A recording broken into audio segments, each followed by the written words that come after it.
Hi everyone, please subscribe to my channel. Blood Immortal Venerable. See playlist for other chapters and novels. I do not translate the novels. Credits goes to original translator and author of the novel.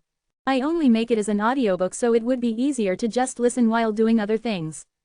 Credits goes to the author of the novel. I convert stories to audiobook for mental health, for multitasking purpose, for accessibility and time saving. Listening to audiobook is also beneficial for people who have disability.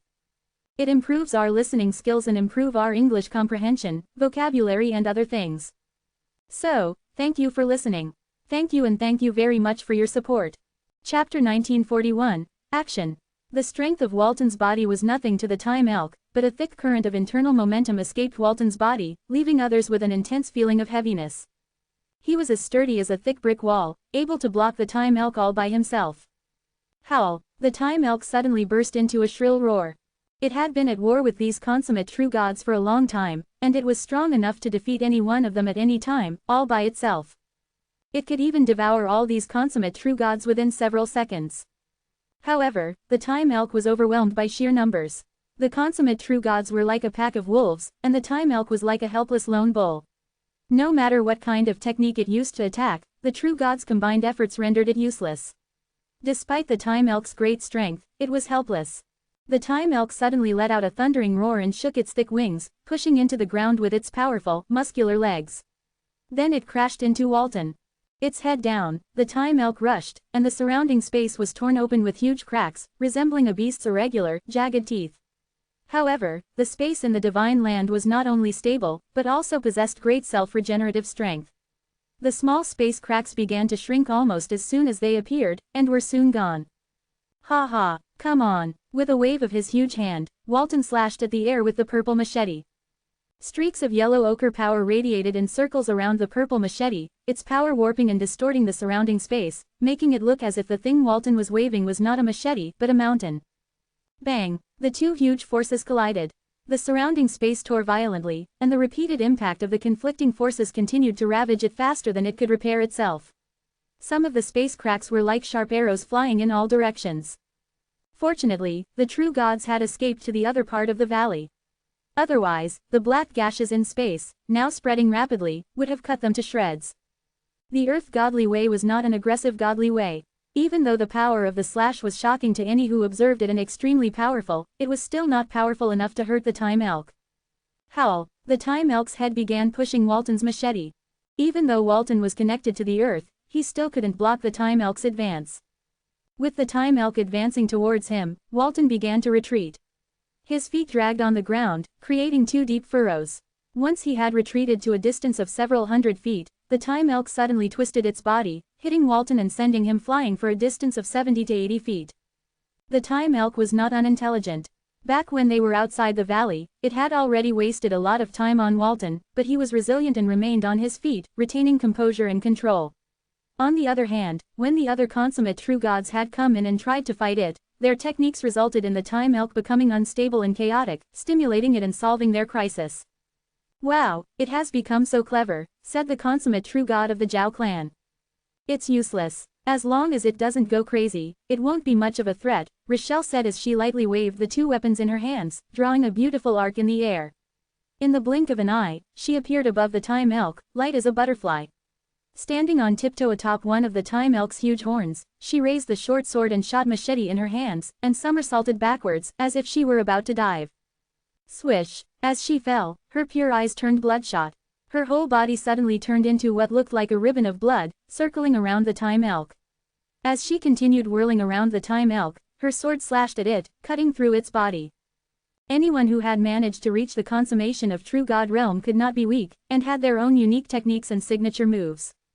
In terms of physical strength, Rochelle might not have been the strongest, but in terms of lethality, she was the most powerful one there, because she was the one who had succeeded in mastering the murdering godly way. And she was the only one who could easily cut the flesh of the time elk. Puff, puff, puff, every flash of sword light left a deep wound in the time elk's body, so deep that its bones were visible. In what seemed like no time, dozens of wounds had appeared on the time elk's body. Nevertheless, such injuries were not catastrophic to a being as large as the time elk. Howl! As the time elk howled, its huge body suddenly became extremely flexible. It twisted and warped itself into a surreal and bizarre shape, its claws continuously slashing at the air. Rochelle, however, was small and nimble as a bird. No matter how much it twisted and grasped at her, it could not catch her. She moved elegantly, all the while brandishing her scarlet sword and machete like a butcher. She had already cut through the time elk's muscles, and even damaged its bones. The other consummate true gods present in the valley did not plan to take action. Everything was going according to the original plan, and the most crucial factor was Rochelle, as she was the only one who had mastered the murdering godly way. The time elk's blood vitality was extremely abundant, and its healing ability was extremely strong. Even if a large group of the consummate true gods succeeded in using powerful means to severely injure it, the time elk would heal in an extremely short period of time. However, Rochelle's weapons possessed the power of blood breaking. If one had observed carefully, one could see that the blood in the wounds of the time elk was blackening. This was the power of blood breaking in action, the unique power that prevented the time elk from healing itself. Seeing the time elk begin to succumb to its injuries, the true gods gathering in the west of the valley all breathed a sigh of relief. The aura of the time elk is so frightening, even more horrifying than that of a holy being. In the end, it turns out that it is not that powerful after all. If it goes on like this, Rochelle can kill it alone. It's impossible for it to fight back anymore. These true gods, who had been ashen-faced with fright just a few moments before, now breathed a sigh of relief. Killing the time elk is not that easy, Zen said as he stared into the distance. In the fight against the time elk, Rochelle had the upper hand, but the other consummate true gods were still ready to fight, poised ready for action at any time. The consummate true gods made great efforts to lead the time elk to the first stage, so this matter was not that simple. As soon as Zen stopped speaking, the time elk's eyes suddenly flashed with multicolored light. It raised its head and roared, and its body trembled. That's enough. It is going to activate the time backing, a consummate true god warned. Reacting fast, Rochelle stopped. She kicked the time elk lightly, and floated backwards. The time elk crawled low across the ground, and a layer of colorful light turned into a huge cocoon, enveloping it. It can use the time backing.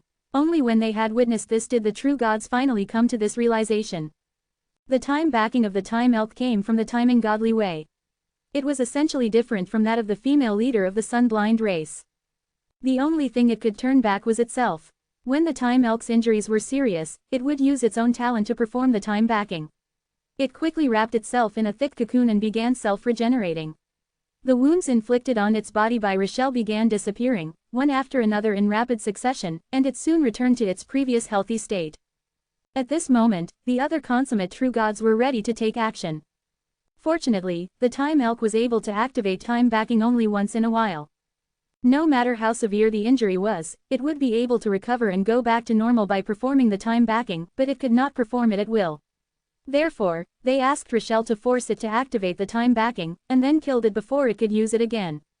This was probably the only chance they had to kill the time elk. Otherwise, all their efforts would continue being rendered futile by its use of the time backing technique. Crack, crack, crack. After some time, the cocoon encasing the time elk began to break into pieces. The moment the time elk emerged, Troy ordered, "Action." As soon as he had spoken, all the consummate true gods began to summon the power of the godly tiles held within their bodies. For a moment, the power that was emitted by all sorts of internal momentum reverberated around the valley, forming ripples that could be seen by the naked eye. When the inferior true gods felt and saw the ripples, they didn't even dare to breathe, and their souls were suppressed to the extreme. Grand Curse Skill. A dreadful, vibrant green skeleton appeared on the top of the time elk. After the skeleton appeared, it began shaking over the time elk's head. The Grand Curse skill was being employed by the consummate true god of the Lu clan. When it was cast on the body of the time elk would suffer more damage. Chapter 1942. The Jade Seal. Every consummate true god usually cultivated a godly way to its max. So they had the ability to control the godly ways in whatever way they pleased. With a large number of consummate true gods coming together, even a holy being could not deal with them. But when it came to monsters, they needed their combined power to destroy them. If it was the spiritual mountain monster, the 6th grade fierce beast in the Everest Spirit Mountain, or the vicious ghost, the 6th grade fierce beast in the Soul Wilderness, they did not need to work together to attack it. However, the time elk's theurgy was related to time, so it was really difficult to kill it. Whoosh! An ice spear was released by a consummate true god. It went straight for the time elk. Snow Divine Spear. Zen looked up at the icy spear with a confused expression. He had suffered a lot because of the Snow Divine Spear in the arena of legends. The one who had shot the Snow Divine Spear was Moore, the fat man from the Moon Clan. It was no different today. The consummate true god who used the Snow Divine Spear was also from the Moon Clan. This Snow Divine Spear is as powerful as that of Moore. Astonishment was written all over Zen's face. The true god released a second Snow Divine Spear, then a third one, followed by a fourth one. Each spear was just as lethal as Moore's Snow Divine Spear. The consummate true god was a formidable foe. And he was, of course, far more powerful than an ordinary low-rank true god. What happened next jolted Zen out of his musing. Whoosh! In the blink of an eye, more and more Snow Divine Spears were released by the consummate true god. The power of the fifth Snow Divine Spear was far greater than the fourth one. Subsequently the sixth Snow Divine Spear, and the seventh one were even more powerful. By the time the 13th Snow Divine Spear was released by the consummate true god, the power contained within it had grown manifold.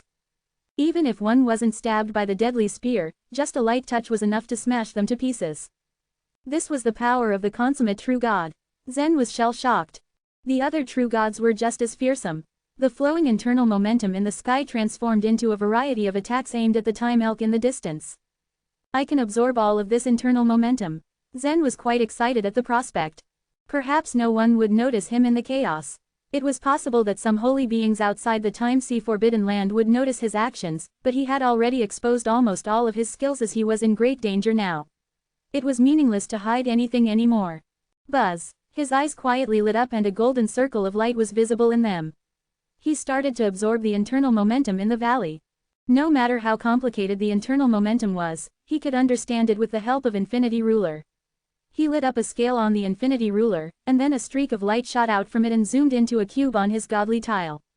It turned into a light beam containing the internal momentum, surging at a certain point in his inner world. Although Zen understood these godly ways, it didn't mean that he could openly display them. These theurgies employed by the consummate true gods were almost at the 6th or even consummate level. If he did not become a top-rank true god, Zen couldn't practice any of these theurgies. However, there were no requirements for high cultivation base for the theurgy beyond way. For example, Zen could easily perform the Snow Divine Spear, the theurgy beyond the Snow Godly Way. Its cultivating way was similar to that of the Ice Soul Flame that Zen cultivated before, because the Ice Soul Flame was also a theurgy beyond way. However, he could only create 4 or 5 Snow Divine Spears at the most, just like Moore had done. It was impossible for him to release 13 Snow Divine Spears in an instant. Zen was concentrating on reading the internal momentum when he heard Reginald shout, "Everyone, be careful." Boom! A huge fire dragon had been summoned by a consummate true god and it had struck the time elk. The flames swept over. The consummate true gods were naturally not afraid of the aftermath of the flames, but could some of the other true gods withstand this raging fire? Promise of absolute beginning. Seeing the fierce flames rushing towards them, some of the true gods realized that they wouldn't be able to resist it. So they gritted their teeth and activated a promise of absolute beginning. The outer layer of their bodies suddenly shone with a layer of golden light. This golden light was like a protective covering, which would shield them from the energy formed by the internal momentum. Who has a defense weapon? The promise of absolute beginning is too precious to be used like this. We could lose our lives. Do you really think it's a waste to use it at this moment? Many of the true gods were watching. The flames surging towards them were powerful, but it was indeed a waste to use the promise of absolute beginning to resist them. The true gods present were the core members of the rich clans on the floating islands. Surely, someone would have some powerful body protection weapons or armors.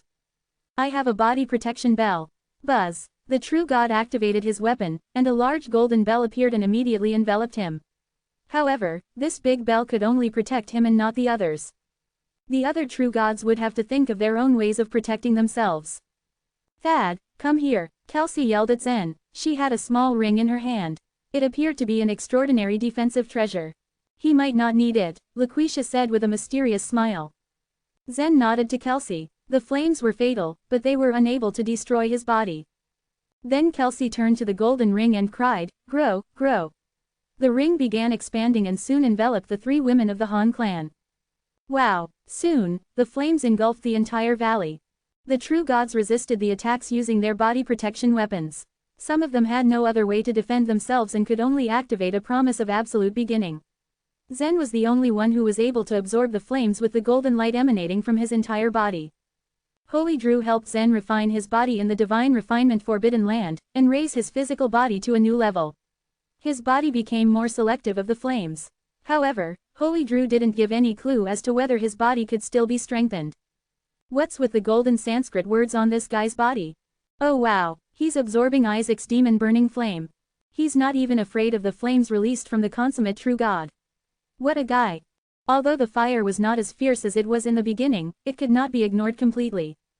Some of the true God's body protection weapons were also burned to ashes. They had no choice but to use the promise of absolute beginning to resist the flames. Everyone was so confounded when they saw Zen standing in the midst of the flames. After several tense moments, the flames finally dissipated. Zen's body returned to its normal state as well. He raised his arm and observed it. Absorbing the demon-burning flame did not benefit his body in any way. All of the true gods looked at the eastern part of the valley. Everyone had the same thought in the minds. There was no way that the time elk would have survived such a fierce attack. Is it dead? Asked a true god, who was staring intently at it. Zen's gaze was also focused on the time elk, which was sprawled out on the ground motionless. Its body was covered in darkness, and the wide wings on its back were also riddled with holes. It didn't look like a savage beast anymore, and seemed to be dead.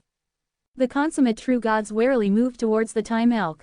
But just as they approached the creature, the indestructible beast suddenly opened its eyes, scaring the living daylights out of everyone present. Its colorful eyes exuded a new level of ferocity. The light flew along every piece of its flesh, muscle and blood vessels, soon converting into numerous sharp thorns and shooting out in all directions. Swish, swish, swish. Suddenly, the time elk had transformed into a giant hedgehog. And each colorful thorn was formed by the power of time. This phenomenon had occurred all of a sudden. Rochelle was the first one to react. Almost in an instant, she used the spatial transference. Just as her figure disappeared, the sharp thorns had pierced into her chest. The next moment, she appeared in another place of the valley. A fist-sized hole had formed in her chest and blood was gurgling out of it. The other consummate true gods also reacted swiftly. Most of them were injured, save for a few, who managed to escape quickly. The consummate true gods of the Zhao clan and the Qin clan were killed. Their heads were pierced by the sharp thorns. The formidable power of time destroyed their souls and their bodies were also pierced through. They died on the spot. The mighty time elk staggered to its feet.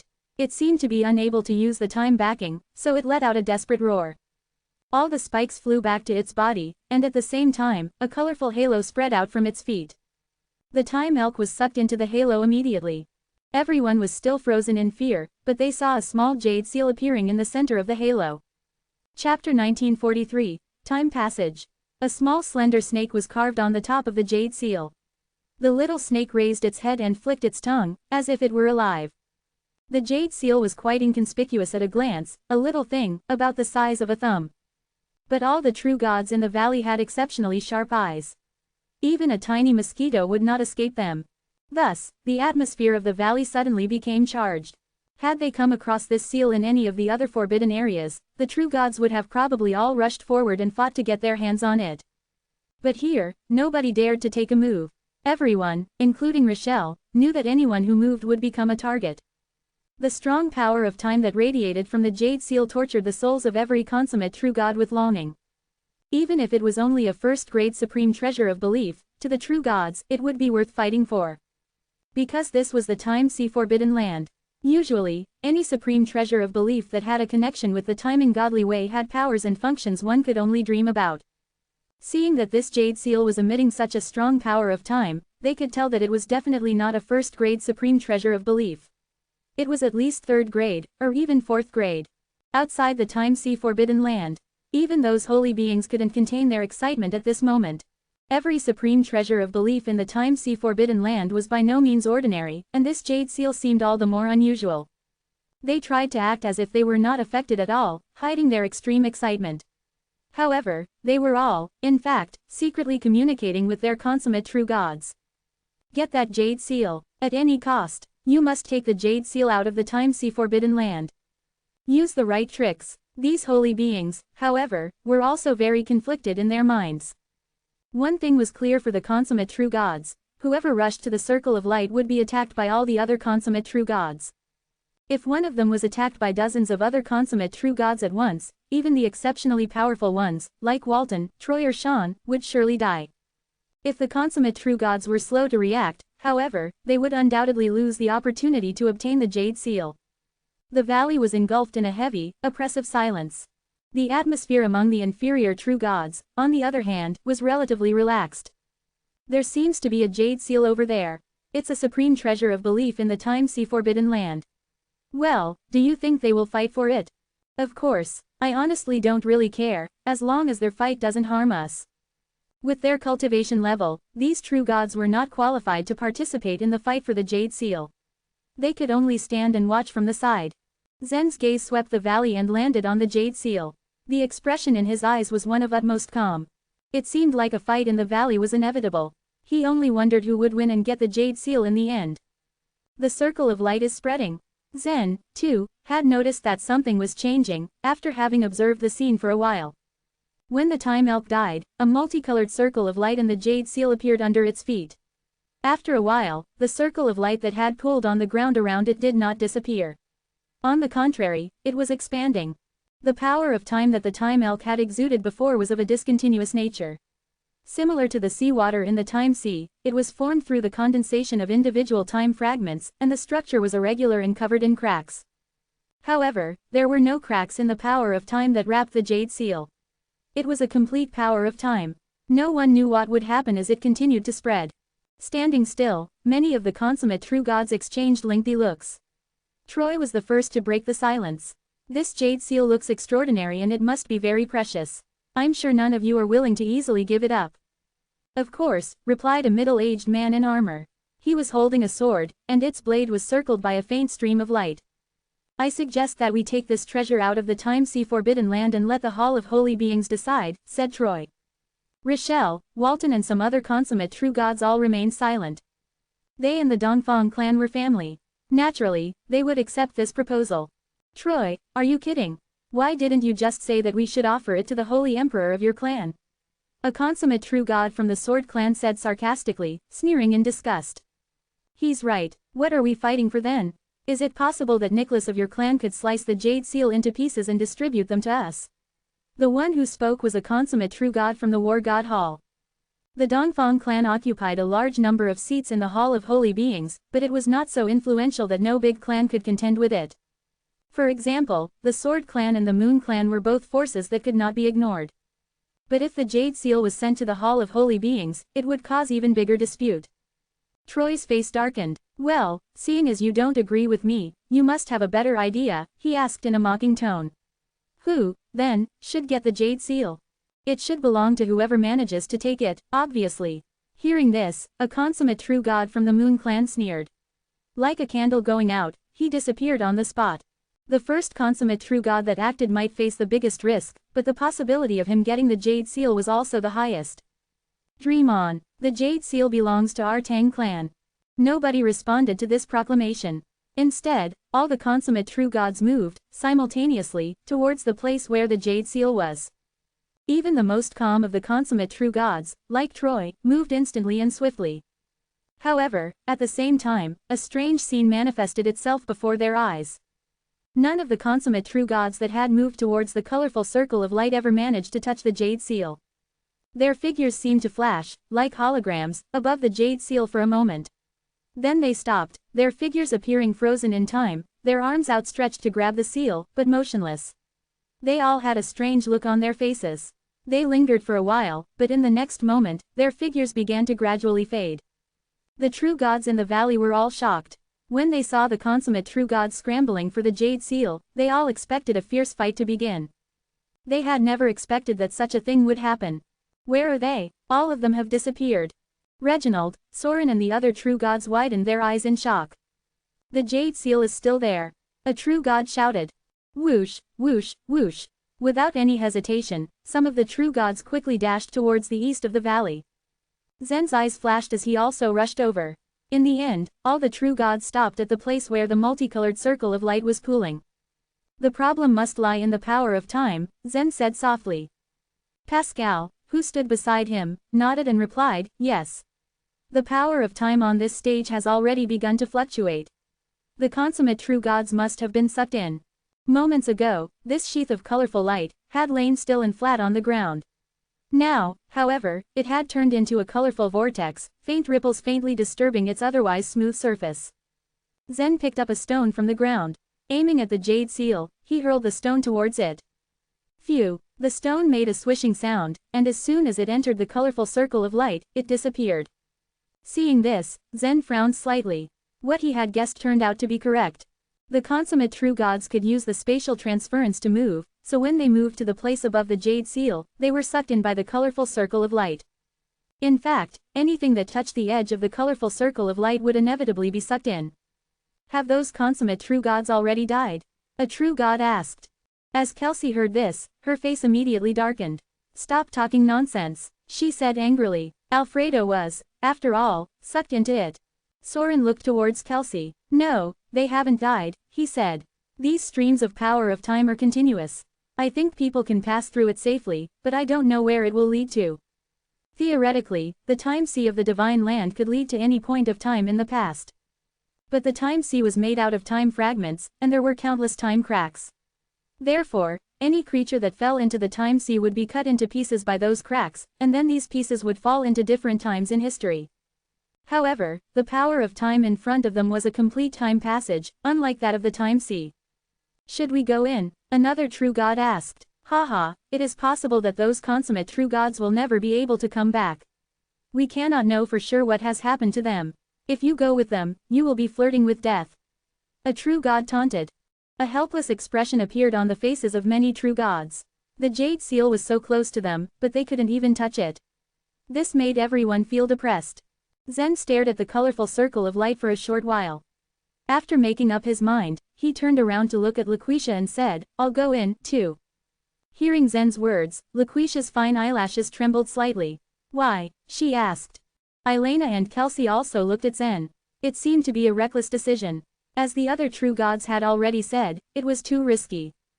Zen smiled. He said something to Laquisha, his lips barely moving. Then, a confident smile turned up the edges of his mouth.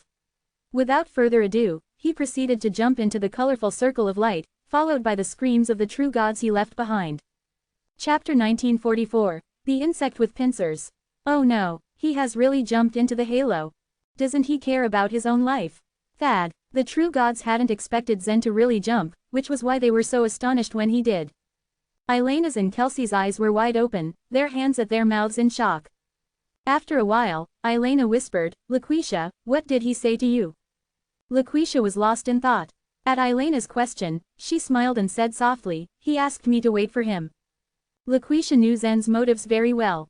If he left the time sea forbidden land now, Zen would be at a dead end.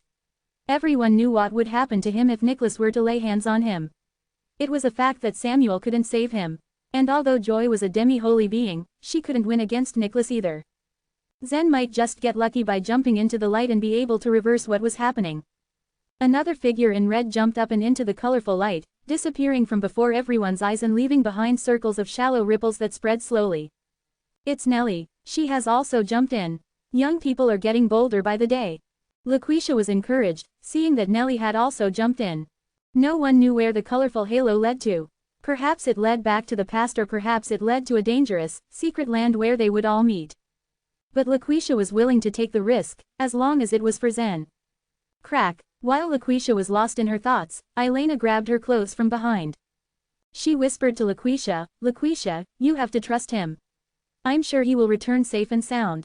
Elena knew what was on Laquisha's mind, which was why she decided to stop her before Laquisha could follow Zen and jump in after him. Laquisha, please don't leave us alone, Elena begged.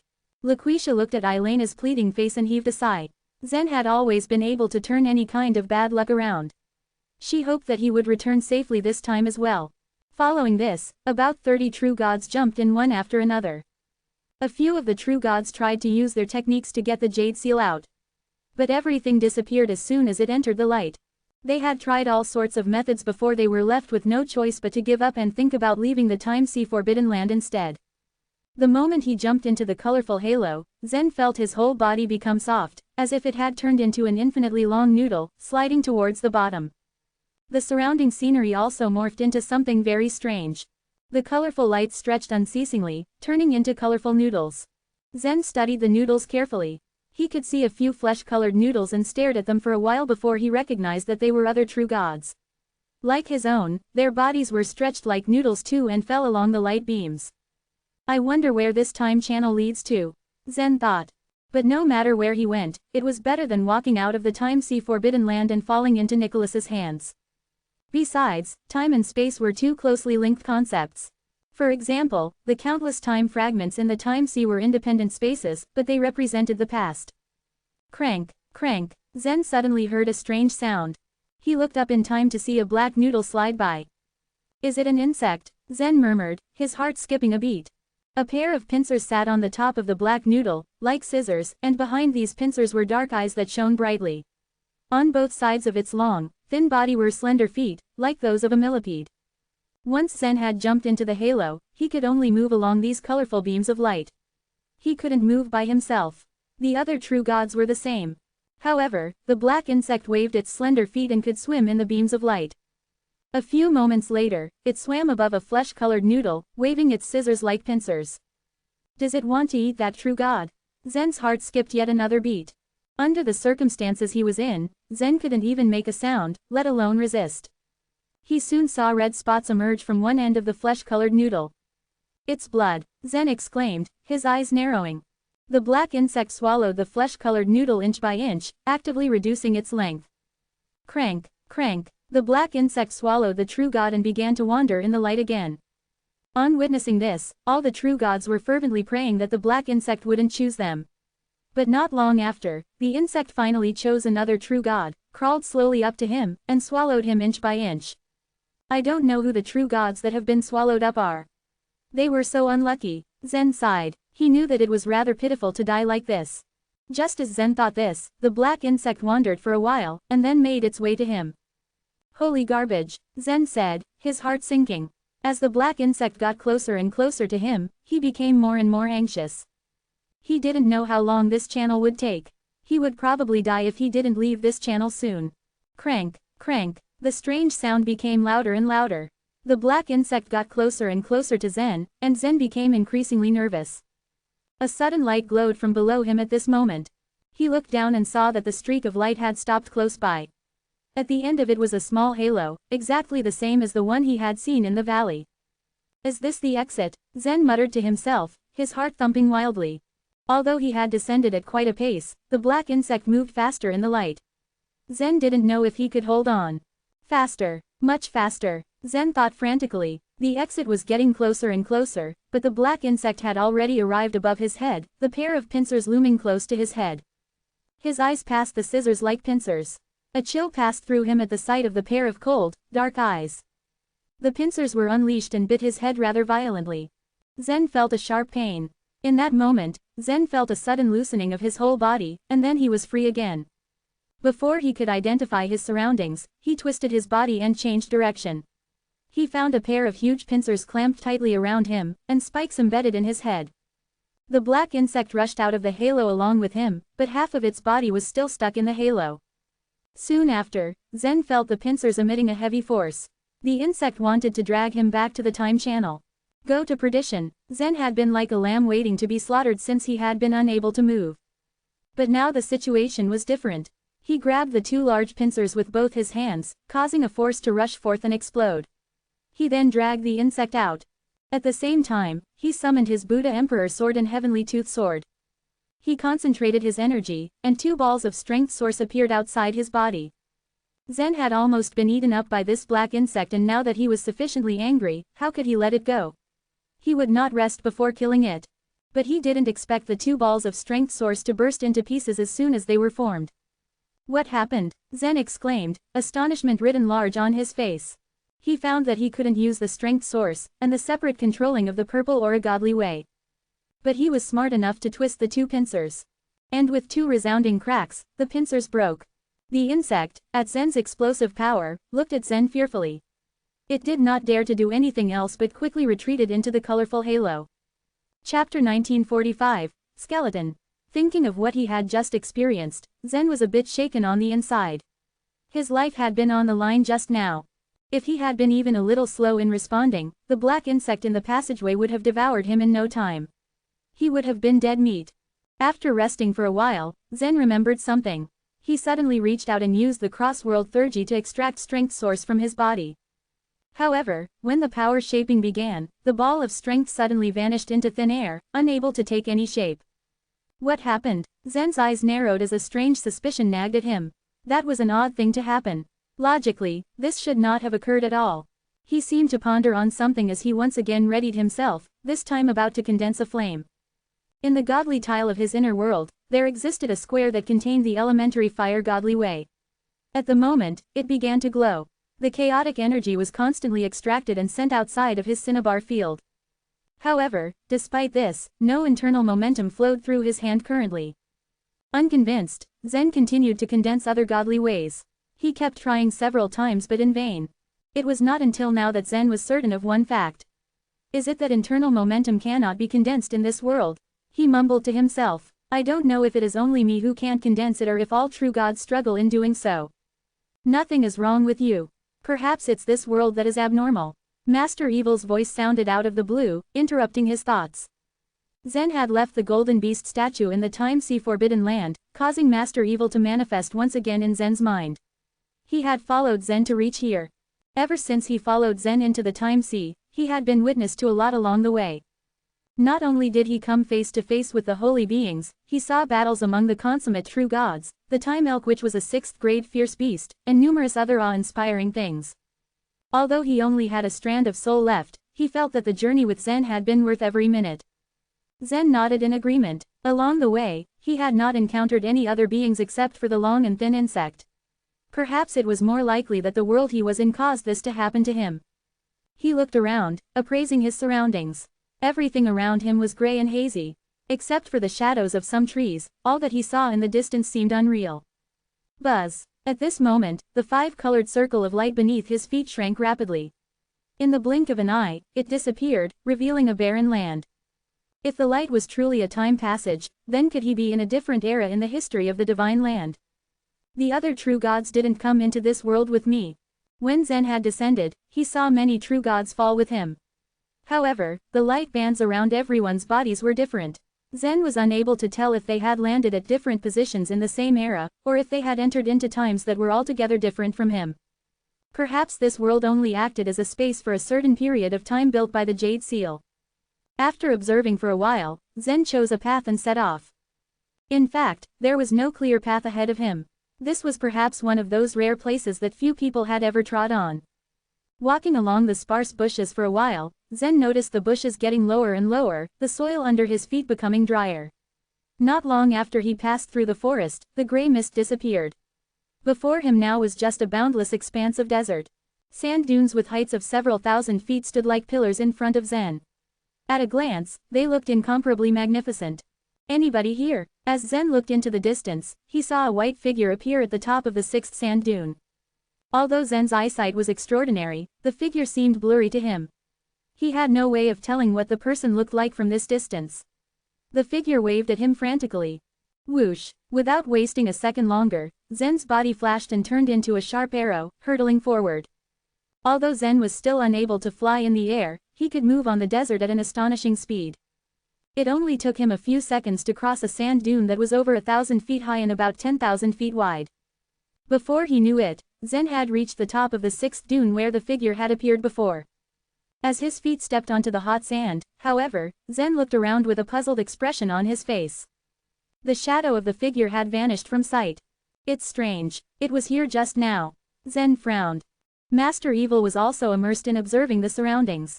This place is very strange. Zen, be careful, he warned Zen, a tremor in his voice.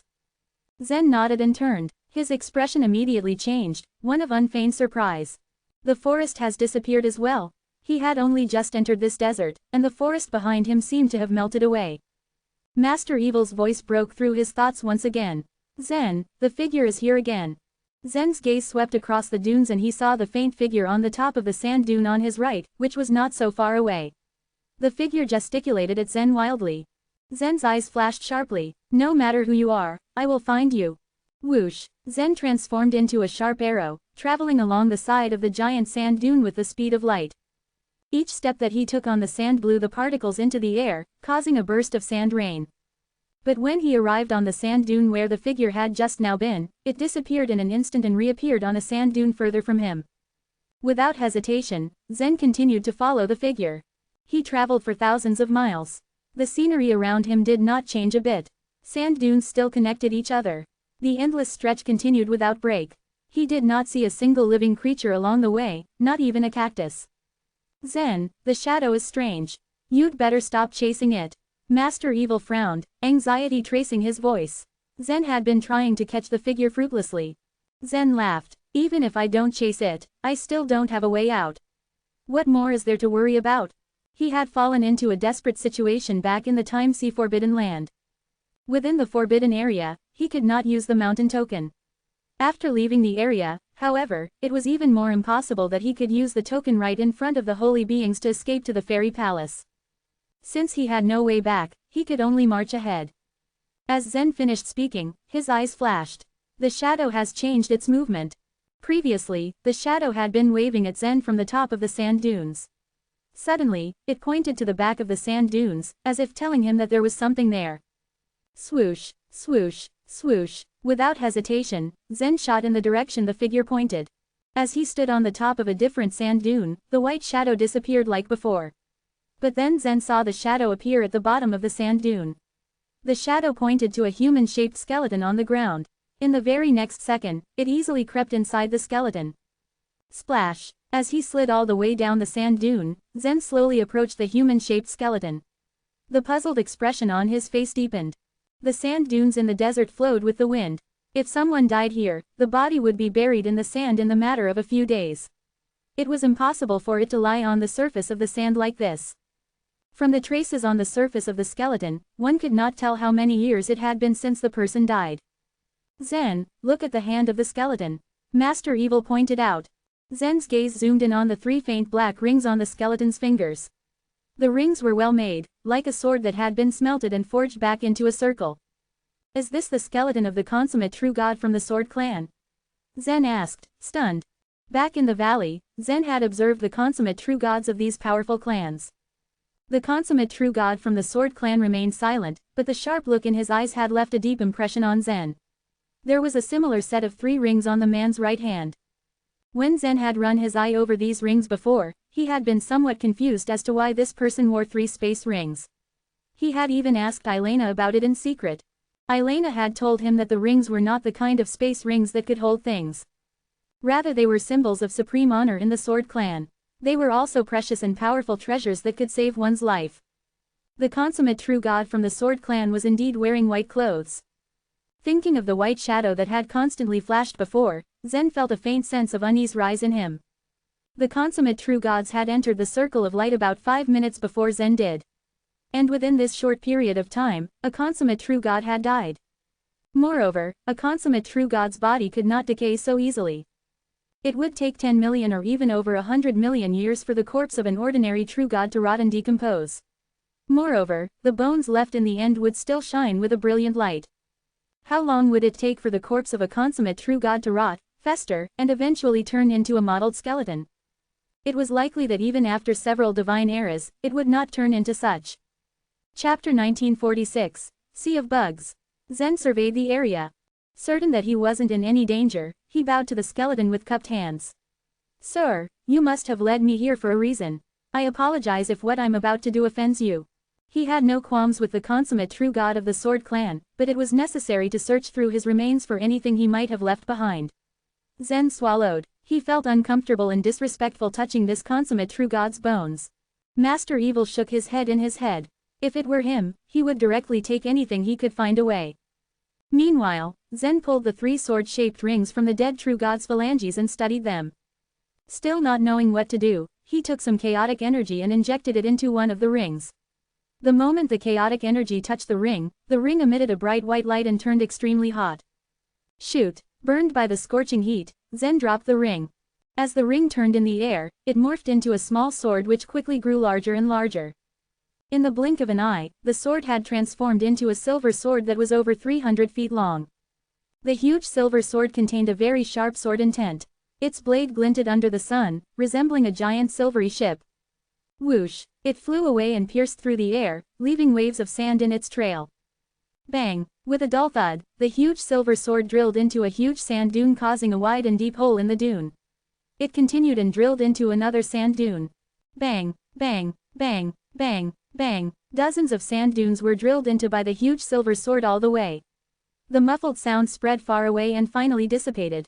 Most of the sand piles were lifted by the power of the silver sword, and the skeleton was all buried. Zen eyed the swiftly collapsing sand dunes not far away with a look of astonishment on his face. "This is amazing," muttered Zen. Even Master Evil was stunned. "This power is so terrifying."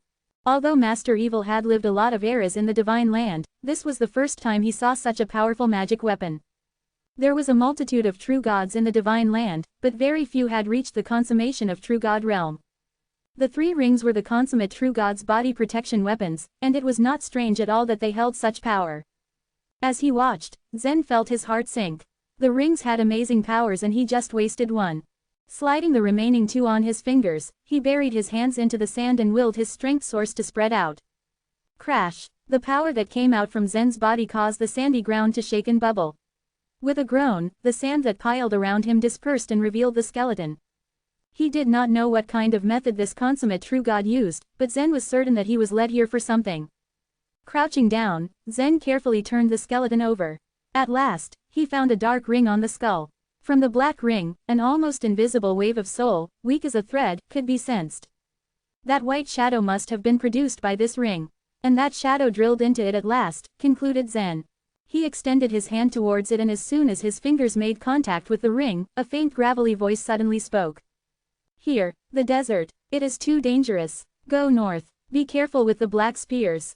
Once this consummate true god perished, his soul would cease to exist forever.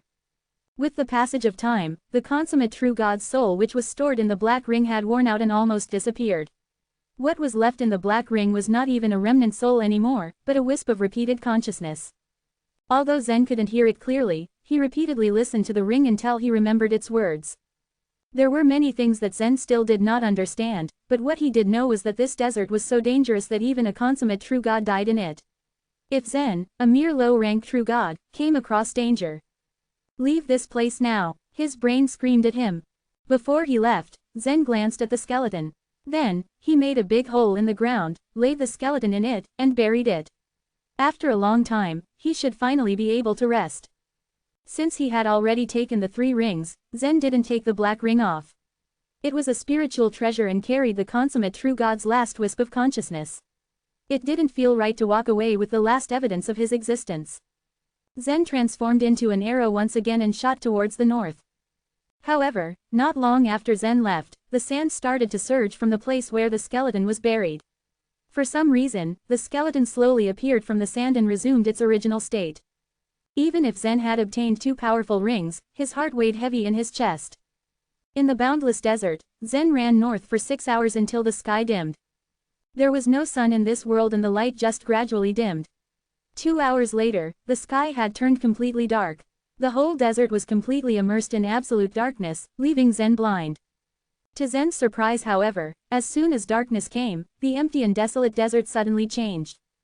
Specks of yellow light began to glow on the surface of the huge sand dunes. From afar, it looked like there were lamps burning in the distance. When Zen narrowed his eyes and focused on the tiny lights, he discovered that it was actually strange bugs that were producing the lights. Every one of the bugs was partially hidden in the sand, with only ugly heads exposed in the air. "What is that?" A frown formed on Zen's face. Something was wrong here. At this moment, a yellow light suddenly appeared beneath his feet and a bug's head shot out through the sand. Goo, goo, goo. The moment the strange bug rushed out, it charged at Zen and opened its mouth. Dang it! Zen kicked the bug, breaking it into 2. The bottom half of its body rolled down the sand dune. As soon as he killed the bug, more yellow lights lit up around Zen. Countless bugs came out of the sand dunes and grew as big as trees. They wrapped around Zen in the blink of an eye, about to devour him completely. Humph! Zen unsheathed the great weighty sword. He couldn't use the emotion-closing godly way here, but he was not going down without a fight. Swish, swish, swish. The sword light spread out in all directions and dozens of strange bugs fell to the ground. He had just killed a batch of strange bugs, but more of them came out of the ground. There was now a steady flow of them. You can't kill all these strange bugs. Hurry up and leave this place. Master Evil told him. Zen stopped fighting off the strange bugs and made his way through the gap and rushed out. The strange bugs swarmed the desert like a tidal wave. As soon as he stopped, the bugs would completely surround him, so Zen could only run wildly. He had no idea where he was heading in the dark. He just kept running for a few more hours in the darkness. He didn't know how far he had run until he saw a white pillar of light in front of him. And below the light pillar stood several cloaked figures. He had been running on the desert for quite a while now, and all he could see were the strange bugs, so Zen got excited at the sight of the human figures. Chapter 1947, Eagles and Rocks. The huge column of light appeared to be very close, but it took Zen a full 5 minutes to get to it. The cloaked men standing around the light column seemed to panic a little when they noticed Zen, who was not far away now. They muttered something to each other and marched towards him. Zen did not understand the language of the cloaked men, but judging by their tone and movements, he could sense that they weren't a welcoming committee. 2 of them even held steel pitchforks and pointed them at Zen. Zen remained calm. He chose not to get close to avoid annoying them, and instead quietly watched on the side. The sole reason that the consummate true gods had entered this world was to obtain the Jade Seal. Zen knew too little about this world, and he needed to obtain some useful information as soon as possible. These cloaked men would play an important role in this quest. Strange bugs were scuttling about in the sand dunes in the desert, but within the scope of the light column, there was not a single bug. The cloaked crew were obviously familiar with the habits of these strange bugs. Zen waited and observed not far away for a while. Suddenly he heard loud sounds in the sky. A group of black shadows were flying across the sky and circling around the huge light column. Eagles. Zen gazed at this scene. Although the light was dim, he still recognized that the black shadows were eagles. The black feathers of the eagles were camouflaged in the night sky. Their black eyes were sharp and feral. A cloaked man standing under the light column took out a green flute and played it gently. Guided by the melodious sound of the flute, the eagles pounced towards the light spots in the distance. An eagle flew down quickly, and stretched out its powerful claws to drag one of the bugs out of the sand dune. Then it tossed the hapless creature lightly in the air and swallowed it. It turns out that these cloaked men are hurting the eagles and the bugs are their fodder, Zen said to himself. The strange bugs in the desert were the food for the eagles, and luckily, they were inexhaustible. The eagles kept swooping down, and the strange bugs were unable to resist them. Each time they flew by, a light dot disappeared in the desert. This hunt lasted for almost an hour. Zen still maintained a safe distance from the cloaked men. They thought that Zen was not a threat to them, so they didn't guard themselves against him. They paid no attention to Zen. Instead, they focused on playing the flutes and controlling the eagles. However, at this moment, a loud cry suddenly emanated from the sky. Yo! A ray of golden light flew across the sky. The moment the golden light appeared, the eagles got startled as well. Flapping their wings, they flew in all directions in a frenzy. A golden rock. Zen's eyes flashed in surprise. The golden light turned out to be a huge golden rock, which was much larger than the eagles. It stretched out its thick wings, which were several 100 feet long. It scratched the head of an eagle and opened its mouth to swallow the bird before it could fall down. Yo! The golden rock seemed to be very excited. With a flap of its golden wings, it chased another eagle. Its huge claw suddenly pinched and ripped up another eagle to pieces. The cloaked men were also in a state of panic. After discussing for a while, they began to play the flutes in their hands, but the originally pleasant melody was now sharp and fierce. Encouraged by this new tune, the eagles turned around, turned into black spirals, and shot towards the golden rock. One eagle was no match for the golden rock, but a flock of eagles together possessed enough strength to fight the large golden rock. The eagles kept attacking the golden rock swiftly and relentlessly, and golden feathers rained down from the sky. Yo! Yo! The eagles had the upper hand now. 2 long howls sounded from the distance. 2 golden lights were zooming towards them. 2 more golden rocks had arrived as reinforcements. Now the cloaked men were thrown into a tizzy. It was already proving to be quite challenging for their eagles to fight 1 golden rock. Their birds would probably be killed by 3 golden rocks. Moreover, the golden rocks flew much faster than the eagles. Even if they wanted to flee, there was no way for them to escape or hide in the vast desert. And once the eagles were killed by the golden rocks, the cloaked men would also be murdered by them. Yo! 1 eagle was trying to escape, but a golden rock tore half of its wing. Its body rolled in the air and it fell down towards the desert rapidly. It landed not far from Zen with a thud. Yo! The golden rock let out a high-pitched scream, turned into a golden light and rushed down towards its victim. The black eagle on the ground had a special appearance, a ring of white feathers grew on its neck. It had been quite ferocious when it fought with the golden rock, but it ended up failing miserably. Blood and sand covered its wound. It was too weak to resist, and deep despair was visible in its eyes. Seeing the helpless bird, Zen felt a sudden pity and got down on his knees. Just then, the golden rock swooped down on its prey. Now, it is the right time, Zen yelled. He had transformed into a streak of light and dashed towards the golden rock. The golden rock had certainly noticed Zen, and it was smart enough to realize that he was not in the same group as the cloaked men, so it had ignored him.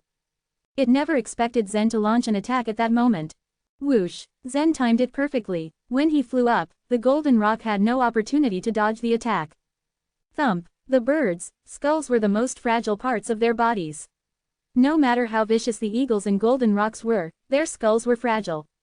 Moreover, Zen's attack was so powerful that even true gods would not be able to resist it, let alone the golden rock. Zen's knees slammed into the golden rock's head with a loud bang. Before the golden rock could scream, its huge body rolled a few times on the ground and then stopped. Yo! Yo! Seeing this scene, the two golden rocks that were chasing the other eagles cried sadly. One of them wanted to avenge its companion and dove towards Zen. The cloaked men below the light column were probably worried about Zen's safety. They waved their flutes towards Zen, trying to alert him, urging him to duck. Zen spread his arms slightly and the corners of his mouth curved upward. He stood there, making no attempts to dodge the oncoming assault. The moment the huge golden rock approached him, he brutally attacked it on its face.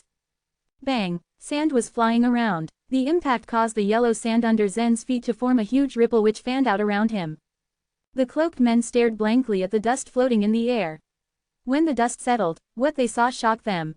The golden rock lay motionless in front of Zen, and its head had been completely obliterated by the bombardment.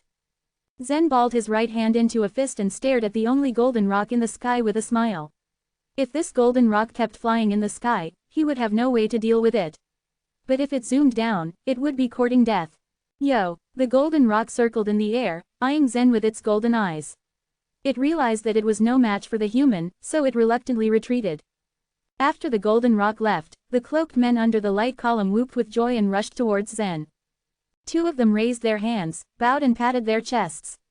Zen was confused with the gestures, but he understood that they were thanking him. Several cloaked men surrounded the eagle with the broken wing, and one of them bandaged up the wound, while the others looked very sad. The eagle with a white ring around its neck was special, but it might never fly high as its wing was broken. After the cloaked men tended to the eagle's wound, another one took out a bamboo flute and played it again. All the eagles flying in the sky descended and perched on the ground in a circle. One of the cloaked men patted the back of an eagle and motioned to Zen. "Are you asking me to ride on the eagle?" Zen raised his eyebrows slightly at this request. Chapter 1948. Meet Nelly again. After Zen helped the cloaked men kill the two golden rocks, they got a good feel for him. Zen needed to get to know this world better, and these cloaked men were his way in. Without another moment's hesitation, Zen gave a leap and landed himself on the eagle. The cloaked men moved the eagle with a broken wing to the back of another.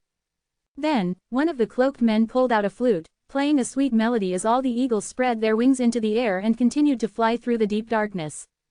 These eagles were indeed powerful. They only needed to rest every 4 hours. Wherever they landed, there were simple camps. The cloaked men seemed familiar with these camps. It seemed that they had built them. "It seems they do have the way out of the desert," Zen muttered to himself. They stayed in the camp for an hour before setting out again. Along the way, Zen tried to strike up a conversation with the cloaked men. Though the language barrier was great between their two races, Zen began to pick up quite a bit of what they said. After spending just one night with them, Zen had mastered a few simple phrases and was able to hold a conversation with them, albeit simple.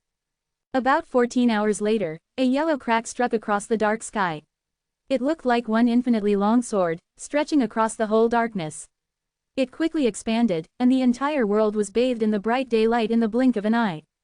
It was the first time that Zen had ever seen night turn into day in such a way. He was shocked. But these cloaked men were used to it. Zen saw the scenery change around him. In the darkness of night, he had not realized they had flown out of the desert. Zen sat on the back of the eagle and looked down, his face lit up with the changing scenery below. Below, the desert opened up into incredible canyons, spread out across the ground like cracks. Within each canyon, strange, black bugs stretched their heads to the skies and wandering through the cracks, their bodies were 200,000 to 300,000 feet in length and thousands of feet in width. These strange bugs were very similar to the ones in the desert in appearance, but their size was thousands of times larger. The power within them, no doubt, was stronger. If Zen had attempted this journey alone, he probably wouldn't have made it across these canyons. What is this world? Zen proclaimed internally. He was scared at the thought of the dead consummate true god of the Sword Clan. Watching Zen inspect the huge bugs below, one cloaked man tried to speak to him but Zen did not understand. He continued, undeterred, pointing at the bugs below as though it would help Zen understand more. Zen nodded slightly. The cloaked man was in fact trying to tell him that the golden rocks were very dangerous.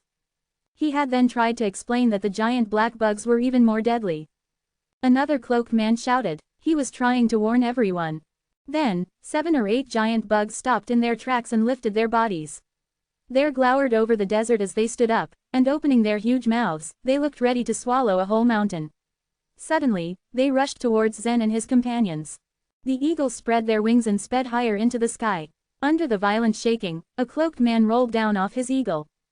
Before he could scream, Zen's hand instinctively reached out like lightning to grab him, and with a burst of strength in the air, he pulled the man onto the back of his eagle. His quick skills only made the eagle sink a little, and then it continued to soar higher and higher.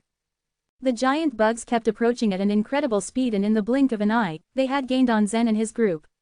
The air around them started to stir, forming a gale around them. Though they were tall, their bodies capable of stretching out hundreds of thousands of feet, the bugs could not fly, so the eagles continued to flap their wings, taking them out of reach. Whoosh, whoosh, whoosh. The eagles were now flying perpendicular to the ground, soaring past the height of the bugs.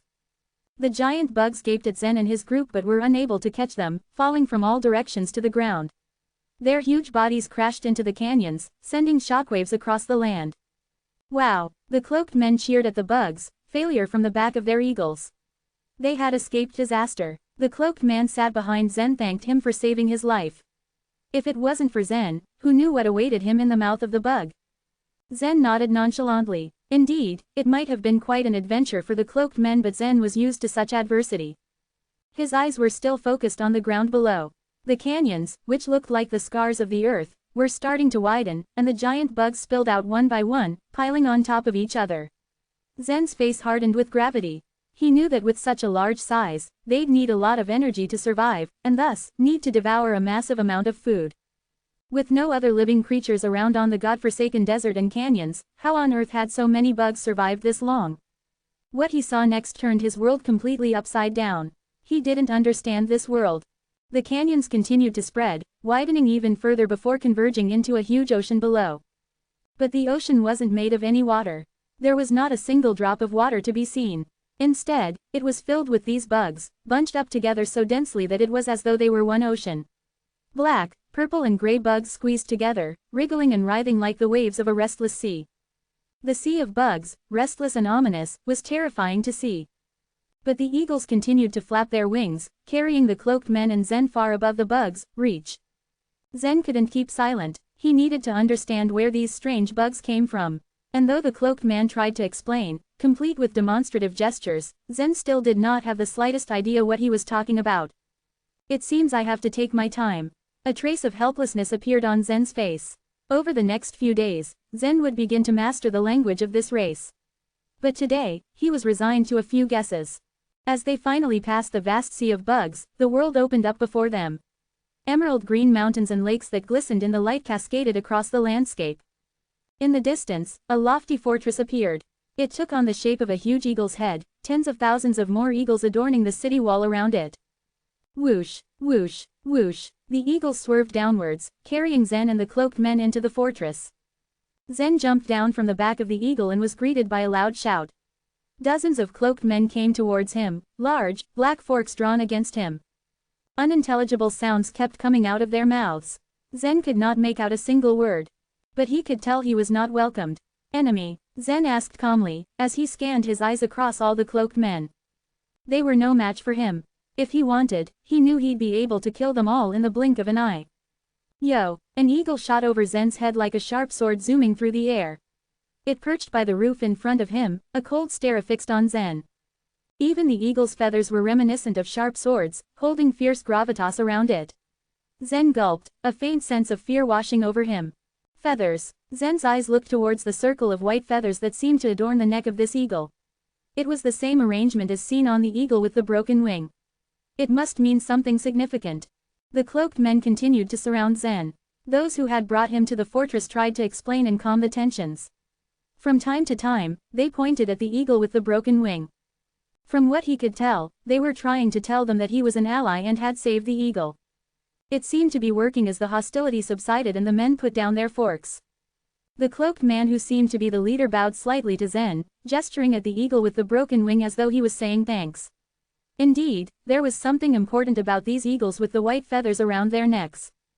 The leader gestured towards Zen, inviting him into the fortress. Zen followed him but suddenly, stopped in his tracks. Over his shoulder, he'd caught sight of a red figure, sitting in a cage not far away, her face buried between her knees. Nellie. Zen was shocked. What was Nellie doing here? And imprisoned, no less. Chapter 1949. Recovering the broken wing. These men draped with cloaks did not display the amount of power to defeat Nellie. How had they captured Nellie? Even with the absence of godly ways in this world, Nellie's power was enough to defeat the cloaked men easily. Zen bet they should have relied on the eagles. Zen had noticed that there were some special eagles, and their strength was far stronger than that of an ordinary eagle. There might be some extremely powerful individuals among the eagles raised by the cloaked men. Nellie looked quite upset. Zen gestured to the cloaked men, meaning for them to wait for a moment before he started walking towards the iron cage. Because her head was buried in her legs and she stayed motionless, Nellie didn't notice Zen's arrival at all. Clang, clang, clang, Zen knocked on the iron fence. Idiot off. I'm not going to eat your disgusting food. Nellie exclaimed but didn't raise her head. The cloaked men would send her food every day in fear that she would die of starvation after they locked her up. But after all that had happened, how could Nellie swallow her pride and eat their food? Moreover, as a true god, she didn't need to eat anything. Zen approached and put his hands behind his back. He then stared at Nellie with a faint smile and without saying a word. Nellie sensed something was wrong. Often, before the cloaked men left, they would say something she couldn't understand. Why was it so quiet this time? As she looked up and saw Zen, her eyes were filled with astonishment, and she was stunned for a moment. Why are you here? Her face had shown immense excitement and surprise at the same time. Why, can't I be here? Zen said with a calm voice. Majority of the members of the Mu clan did not give a good impression on Zen, but he had saved Nellie's life twice already. However, Nellie's elder sister, Rochelle, had tried to kill Zen once entering the valley. Because of this, Zen believed that Nellie must have told her sister something. In Zen's opinion, Nellie had returned his kindness with ingratitude. But how did you manage to make friends with these cloaked men? Nellie asked as she noticed that the cloaked men treated Zen as a guest instead of an enemy. Zen just shrugged his shoulders and chose not to answer. Can you help me out? Nellie begged. After hearing that, Zen displayed a mocking smile on his face and said, why should I save my enemy? Although Zen knew that his biggest enemy was the Dongfang clan, the Mu clan remained to be his first target. After all, it was Murphy who had planned to destroy the evolutionary universe. Astonished at what she heard from Zen's mouth, the excitement in Nellie's face vanished. It was my sister who wanted to kill you, not me. Nellie gently bit her lip and tried to defend herself. It's the same thing for me, Zen said with a smile before turning around to leave. Clang. Leaning against the iron fence, Nellie continued to explain, I didn't know that she was planning to kill you. She only asked me to investigate your identity as the anonymous man. I didn't know that you are the son of Mike. That makes no difference to me, Zen said nonchalantly without looking back. Being the son of Mike, his hatred towards Nellie, the daughter of Murphy, could never be dissolved. Seeing this scene, the cloaked man accompanying Zen asked, in their language, is she your friend? No, Zen replied using their language. Then, Zen left with the cloaked men, leaving Nellie behind in the cage. Nellie was steaming with anger. She had the same temperament as her sister, Rochelle. No matter when or where she was, she always tended to be stronger in front of everyone. However, after following Zen into this strange world, she had gone through a period of tribulations and had almost been killed by several golden rocks for the trouble. After coming across some powerful eagles, in a fit of anger, she had killed 3 of them in an instant. However, she was captured by the cloaked men when she failed to defeat the more powerful eagles whose necks displayed brilliant white feathers. Nellie had always displayed pride and dignity to everyone, including the Mu clan leader and other holy emperors. She had never felt so frustrated before. Even after confirming Zen's identity, Nellie still defended Zen. But now, Zen had shown his true colors without any hesitation. As the feelings of sadness and regret welled in her heart, Nellie became unable to control herself and burst into tears in the cage. Zen had already walked away from Nellie with the cloaked men. However, when he heard Nellie cry, he slowed down in his steps and his gaze softened. If Zen was being honest, he actually thought that although Nellie had a strong character, she was not a bad person. This young girl should not be burdened by the long-standing hatred between the Luo clan and the Mu clan. However, Zen decided to observe the situation first since he did not know why Nellie had been imprisoned and why there was enmity between her and the cloaked men. During Zen's stay, he was well welcomed by the cloaked men and they arranged a house for him to stay in. They were very kind to him and did not restrict his freedom, allowing him to wander around their fortress. After living in the fortress for a few days, Zen gradually familiarized himself with their language. He was able to communicate smoothly with them and understood more about this group of people. He learned that they called themselves the Eagle race and were aboriginals of this world. They had been living with the eagles, and they had raised them ever since as weapons and friends. The eagles with white feathers on their necks were called the royal eagles, which were far more powerful than the average eagles. They were both their most powerful weapons and the entities believed to be overseeing them in a spiritual level. On the fourth day, Zen saw several members of the eagle race being escorted to the square of the fortress. After the cloaks on their heads were removed, Zen looked at them from a distance and immediately recognized them at first sight. They were the ones who had taken him out of the desert. Then, they lifted their left arms and tied them to the railing nearby. Beside them, another member of the eagle race took a long ancient sword. He slowly lifted it up. It looked like he was going to cut off their left arms. Zen frowned and leapt up. He flitted on the roof like a dragonfly skimming the surface of water and then landed lightly on the ground. Using their language, he asked, "What are you doing?" The eagle race member carrying the long sword glanced at Zen indifferently and then answered, "I'm penalizing them." "What wrong did they do?" Zen asked. "They failed to protect the royal eagle and it lost one of its wings," the executioner replied. "The royal eagle lost one wing so they have to pay with their arms. What if the royal eagle died? Should they pay with their lives?" Zen asked, his face streaked with an unmistakable darkness. "Yes, that is correct." The executioner nodded in agreement. "It's our fault that we didn't protect the royal eagle well. We are willing to take the punishment." "Yes, I'm willing to accept the punishment." The members of the eagle race being tied said one after another. The royal eagles were the spiritual deities of the eagle race and no accident was allowed to happen to them. If the royal eagle died in the course of grazing, the race members grazing it would have to pay with their lives. This was the rule and practice of the eagle race, so it was improper for Zen to intervene. However, he still asked, "Is there any way to get rid of their punishments?" The executioner shook his head. "It's impossible, unless the royal eagle can fly into the sky once again." After its wing was broken, they said that the royal eagle had lost its fighting capacity forever, which was a great loss to the eagle race. The eagle race members had to be extremely careful while grazing the royal eagles. "Let the royal eagle fly again." Zen's eyes flashed and a smile appeared on his face. For the eagle race members, they could never mend a broken wing. But for Zen, it was not that difficult.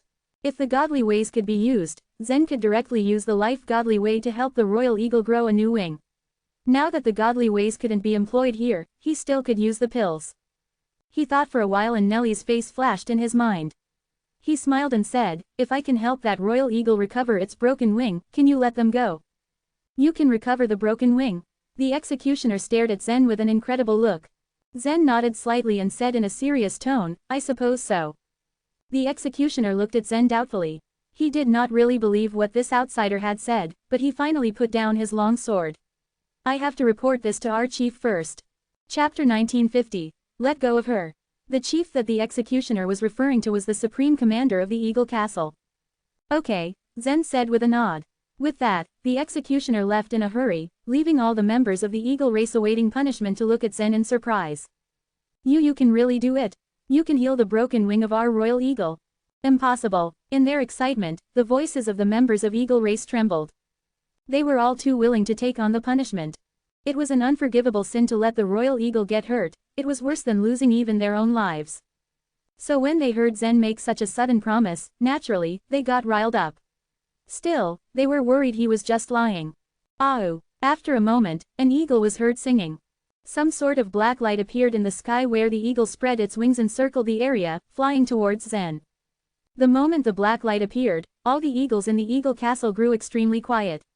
They scattered into every corner, curling up their wings and sticking out their chests, motionless, like soldiers under inspection. This eagle is huge, Zen muttered while looking up at it. The feathers on the eagle's neck turned out to be a light golden color, and the eagle's powerful momentum left Zen feeling threatened. It was a truly powerful royal eagle. It had the power to fight him. In the blink of an eye, the royal eagle landed opposite to Zen as a sturdy member of the eagle race leapt off its back. It shed a strange cloak, revealing a middle-aged man with a wide forehead, the chief of the eagle castle. Turning to face Zen, the chief asked in the eagle race's language, "Can you heal our royal eagle's broken wing?" Unlike the other members of the eagle race, the chief didn't doubt Zen's words. If he was lying, he would soon be exposed, after all. "Yes, I can," Zen nodded. Hearing these words, the chief's royal eagle made a sound. It should have understood Zen's words and stared right at him with sharp eyes. Also looking intently at Zen was the chief as he asked, "Do you have any requests other than letting these people go?" He figured it was natural to forgive those people if the royal eagle could be healed. They had nothing to do with Zen, after all. So this didn't count as a request at all. "Yes, of course," Zen said with a smile. "Let go of the woman you have caught." A sense of hesitation came over the chief at Zen's request. "She killed our eagles. She is our enemy." "I can promise you that she will not be making a move again," Zen affirmed. The chief nodded as he thought it over. Even if the woman was released and asked for another fight, she was no match for them. Under the chief's leadership, Zen arrived at the rear tower of the eagle castle. He pushed the door open to find the royal eagle lying on the floor with its broken wing. Its wound was tightly wrapped, but it was clear that it had already lost any hope for flying ever again. There was despair in its eyes. "Please," the chief made a gesture. With a nod and a light pat, Zen conjured a round milk-white pill that emitted a soft fragrance.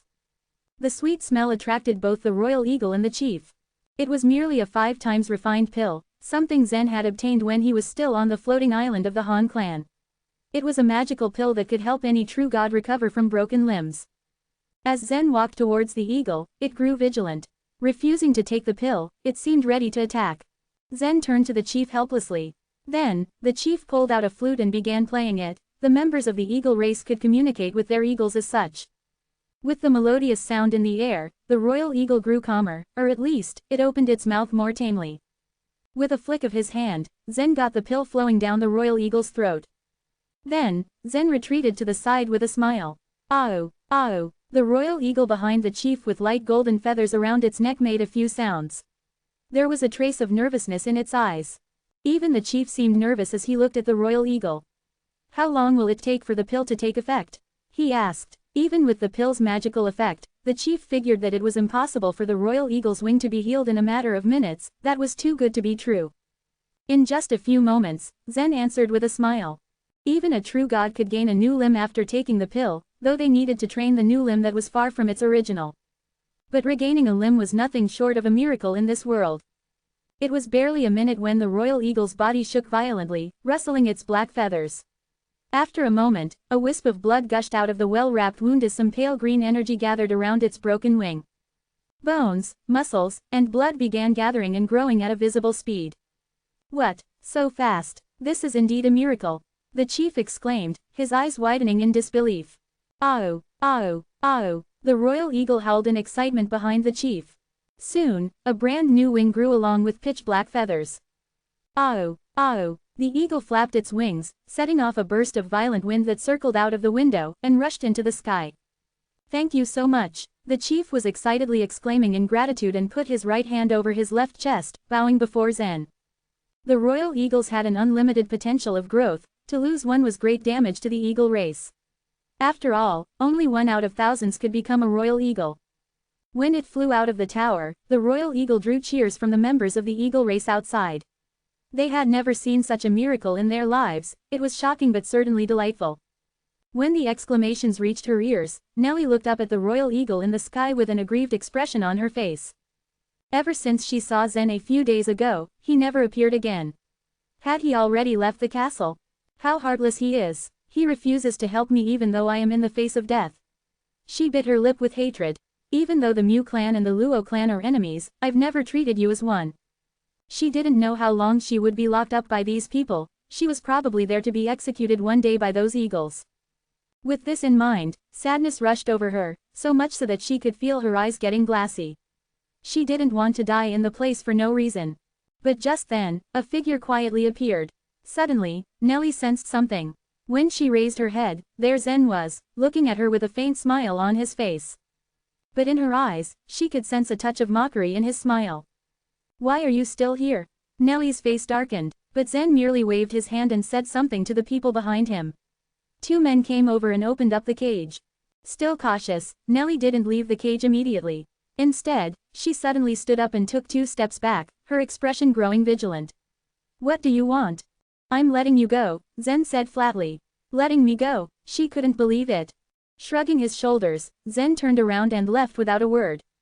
Standing in the cage, Nellie was still in a daze, wondering how on earth Zen made these people let her go so easily. When Zen's back disappeared at the corner, Nellie rushed out of the cage to run after him.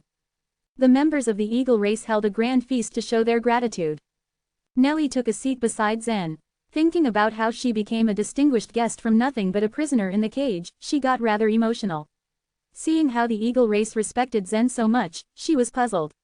It seemed that the guy had even learned the eagle race's language in a short time. Zen could communicate well with them, but Nellie was left stunned at the banquet like she had gone deaf. Everyone clinked their glasses and toasted to the chief. It wasn't until then that Zen learned basic information about their world. His very purpose in helping the eagle race was to get to the truth of the world as soon as he could. From the looks of it, it was very likely that the world was built by the Jade Seal, meaning that there must be a key point in controlling it. Apart from Zen himself, the consummate true gods had also entered the world. Although the consummate true god of the Sword Clan died in the desert rather strangely, other consummate true gods were unlikely to die so easily. Those consummate true gods would definitely pour their efforts into finding a way, so he had to rush things along. Chapter 1951, The Heavenly Wheel Snake. There was some information withheld by the eagle race in the beginning. Despite the fact that Zen saved their royal eagle and was treated like an esteemed guest, he remained an outsider to their race. However, completely rebirthing the royal eagle's wing by means of a pill was completely taking it to a whole other level. To say the chief was excited was an understatement. It was amazing just how Zen kept on surprising them. The young man actually had a pill that could save a disabled royal eagle. One could only wonder how many more magic pills he had in his possession. The chief didn't know where Zen came from, but it didn't really matter. If the young man wasn't strong enough, then those pills were as good as the chief's. Of course, Zen was already aware of the chief's intentions. On hand, he still had around 7 or 8 5 times refined pills. If the members of the eagle race wanted to snatch them by force, then the price they would have to pay would definitely be higher than the harvest. Zen was no fool. He had already made inquiries and understood how this world worked more clearly. This world had 3 great races. The eagle race was one of them, then the rock race, and finally, the swallow race. The golden rocks Zen had seen previously belonged to the rock race. These 3 races lived through the birds they tamed and they flourished around the vast desert. Is it caused by those bugs? Zen asked. The chief nodded. Yes, our eagles take the heavenly wheel bugs as their meal so they can grow healthy and strong. So those strange bugs are called heavenly wheel bugs, Zen thought to himself. Every once in a while, the eagle race would take their eagles out into the desert to graze and have their fill of heavenly wheel bugs. It was there that Zen met them. The golden rocks had the same agenda and thus fought with the eagles. This had been going on for so long that each race always treated the others with animosity at sight. It was this desert that comprised the center of this world. Incidentally, a consummate true god of the Sword Clan also died there. Thinking of this, Zen asked again, are there some special places in this world? Or has anyone ever seen something similar to a jade seal? Zen didn't know how to control the jade seal or how the world was like, so he had no choice but to explore bit by bit to find out.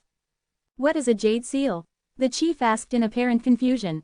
Zen smiled. It seemed there was no such thing as a jade seal in this race. He thought it was better to show rather than tell. Breaking a leg off one of the tables, Zen used his finger to carve it. A carving of a small snake blossomed onto the wood and underneath it was the jade seal. Nellie, who sat beside Zen, was quite confused. She did not understand the conversation between him and the chief or what Zen was planning to do. However, as the wood was continuously carved, the light in Nellie's eyes also flashed. So it's the jade seal. He wants to find a way to control the world, she thought. Nellie also did not generally know what went on with the world, but she had learned and built up an assumption about it. The world was most likely a space built by the jade seal and one had to find a way to control it. After finishing the carving, Zen heaved a sigh of relief. He then put it on the table. Have you ever seen this thing before? He asked the chief. The wooden carving looked very lifelike and the chief couldn't help but be surprised by it. He narrowed his eyes and a few members of the eagle race looked at it with grave expressions. Their reactions pleased Zen for a bit.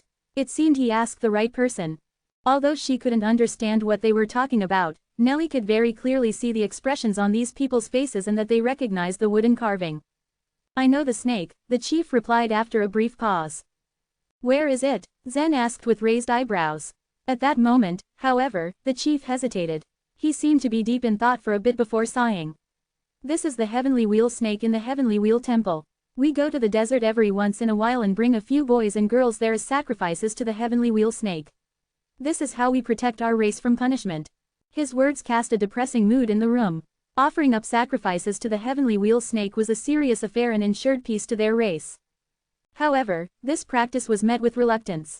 In the depths of the desert, the heavenly wheel snake controlled the entire desert's heavenly wheel bugs. To satiate the heavenly wheel snake, children would be sent into the temple. The fate of these sacrifices was evident. Nobody who entered that place ever came out. No race was willing to send their own children, but it was a necessity. Each race sent it as many as they could. If the rock race sent 10, then the eagle race would send a few more. If the number of children sent in wasn't enough, then the heavenly wheel snake would punish the race. There were countless heavenly wheel bugs. If the heavenly wheel snake willed it, a wave of several hundred large heavenly wheel bugs could come and ravage the eagle castle instantly. Whatever the heavenly wheel snake willed would be done. Zen nodded in understanding. So that's how it is. The people of this world could only survive with the help of their birds, but in order to do that, the birds needed to eat the heavenly wheel bugs. And the humans must send in their children to the heavenly wheel snake. Otherwise, the snake would destroy them. It was a cycle. The humans in this world lived in order to raise that snake. It seemed the heavenly wheel snake would probably be the key to controlling the jade seal. When do you offer up sacrifices to the heavenly wheel snake? Zen asked again. It depends. Sometimes once in half a year, other times once a month, the chief said. Everyone else was silent and some of the members even looked sad. Over the years, their children had been sent to the heavenly wheel temple to die. Zen's question uncovered old wounds that never really healed. I'm sorry, Zen apologized in a low voice. The chief sighed. We've gotten used to it after so many years. He then pointed at the wooden carving Zen made. The heavenly wheel snake cannot be offended. We have to sacrifice our children for us to live in peace.